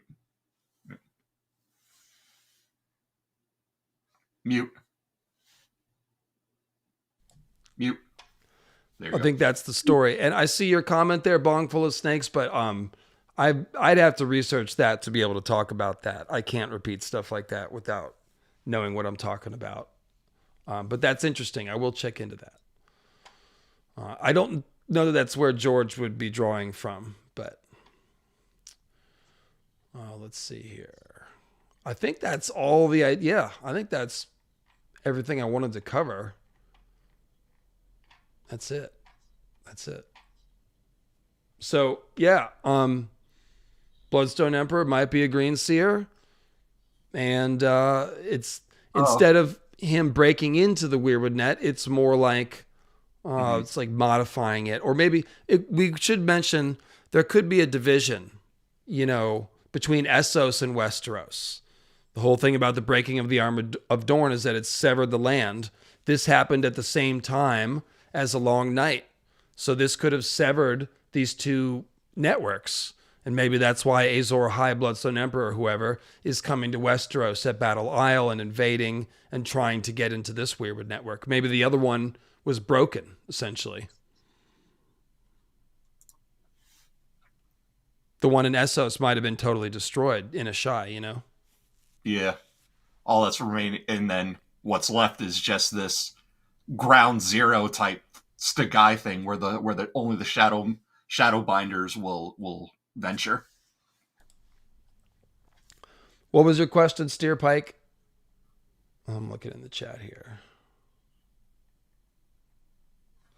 Oh, um, so in my video, I also opened by reading two of the stanzas from the Fungi from Yuggoth, and I've compared the weirwoods to that because they are like a weird space fungus. There is another stanza of things coming out of Leng where they mention pharaohs and men dreaming, looking for, seeking out things that they'll never be found, but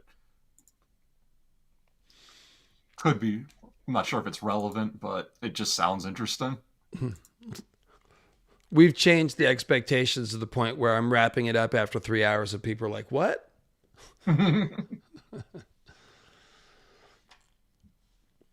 I just looked at all the super chats, Steer Pike. I didn't see yours.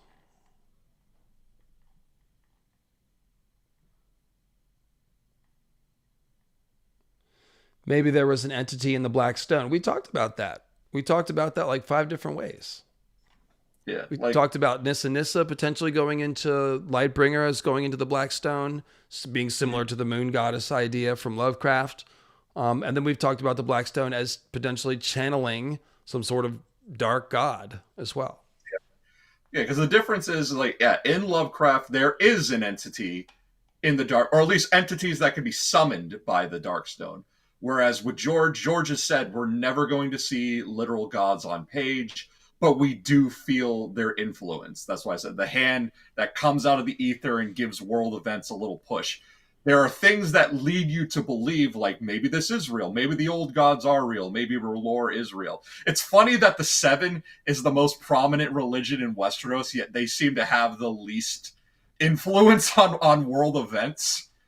But there is like this, it's the situation where it makes you made to think like how much of this is real, how much of this is coincidence, how much of this is magic, and how much of this is nature. And that's the thing that George really wants. There is no definitive answer. You're always supposed to be questioning what exactly is happening.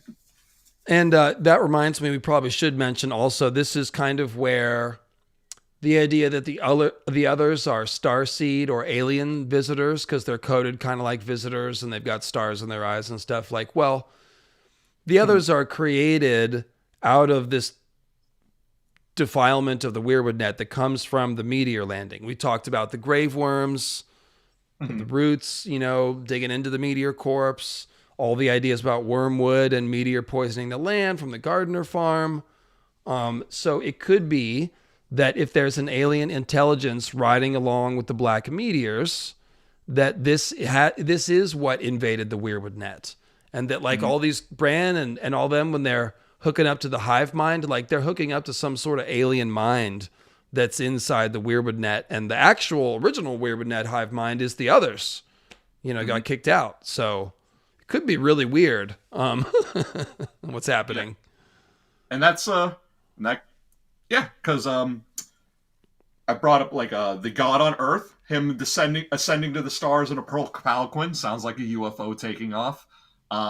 In Color Out of Space, the meteor that falls and poisons the land and kills all the animals. Something did come with that meteor. It goes hiding in the well. Things laying at the bottom of the well, and it spurts up at the end of the story. So yeah, the idea that something came with the meteor, some kind of life-giving or life-altering thing, it's woven into the story. It's just that George is never going to directly confirm on it. He's not going to put a bow on it that's going to make you go, oh yeah, there's confirmation. He's going to purposely leave it vague and leave it to us to make inferences and read between the lines, which is why we do that's why we do these streams. That's exactly it. He's softly implying that there could be an alien intelligence. Probably won't ever get it confirmed, but here it is. So yeah, I think that'll put a bow on it, folks. Love y'all. Thanks for coming out, especially those of you who bared with me on the 2-hour delay because my power was out earlier. Yeah. So now I can do about that. So I thought about streaming from my car, like slaved from my phone. I was like, it's just not going to work because I need to display everything and do a 3-hour presentation and be able to concentrate and all that. So appreciate y'all. George is so people bring mitochondria. Watch it. Yeah, the force is that's just microscopic bacteria called midichlorian. Like, Yes, May the 4th be with y'all, of course. advanced technologies that are so advanced they'll look like magic to those who don't know. Yeah, well, one of the things I'll be doing tonight probably is catching up on Andor. So that'll be my Star Wars activity for the day. I haven't watched last week's episodes. So yeah, thanks a lot, y'all. See you later. And yeah, we covered, man, I'm kind of, I didn't know if we'd get everything, Tim. So I think that went pretty well. Yeah, this was a good, I think a lot of people were excited for this one. Right on. Well, that's who the Bloodstone Emperor is. That's the long answer anyway. So cheers, guys. And I'll see you with a new video this week. It'll be House of the Undying. So look for that.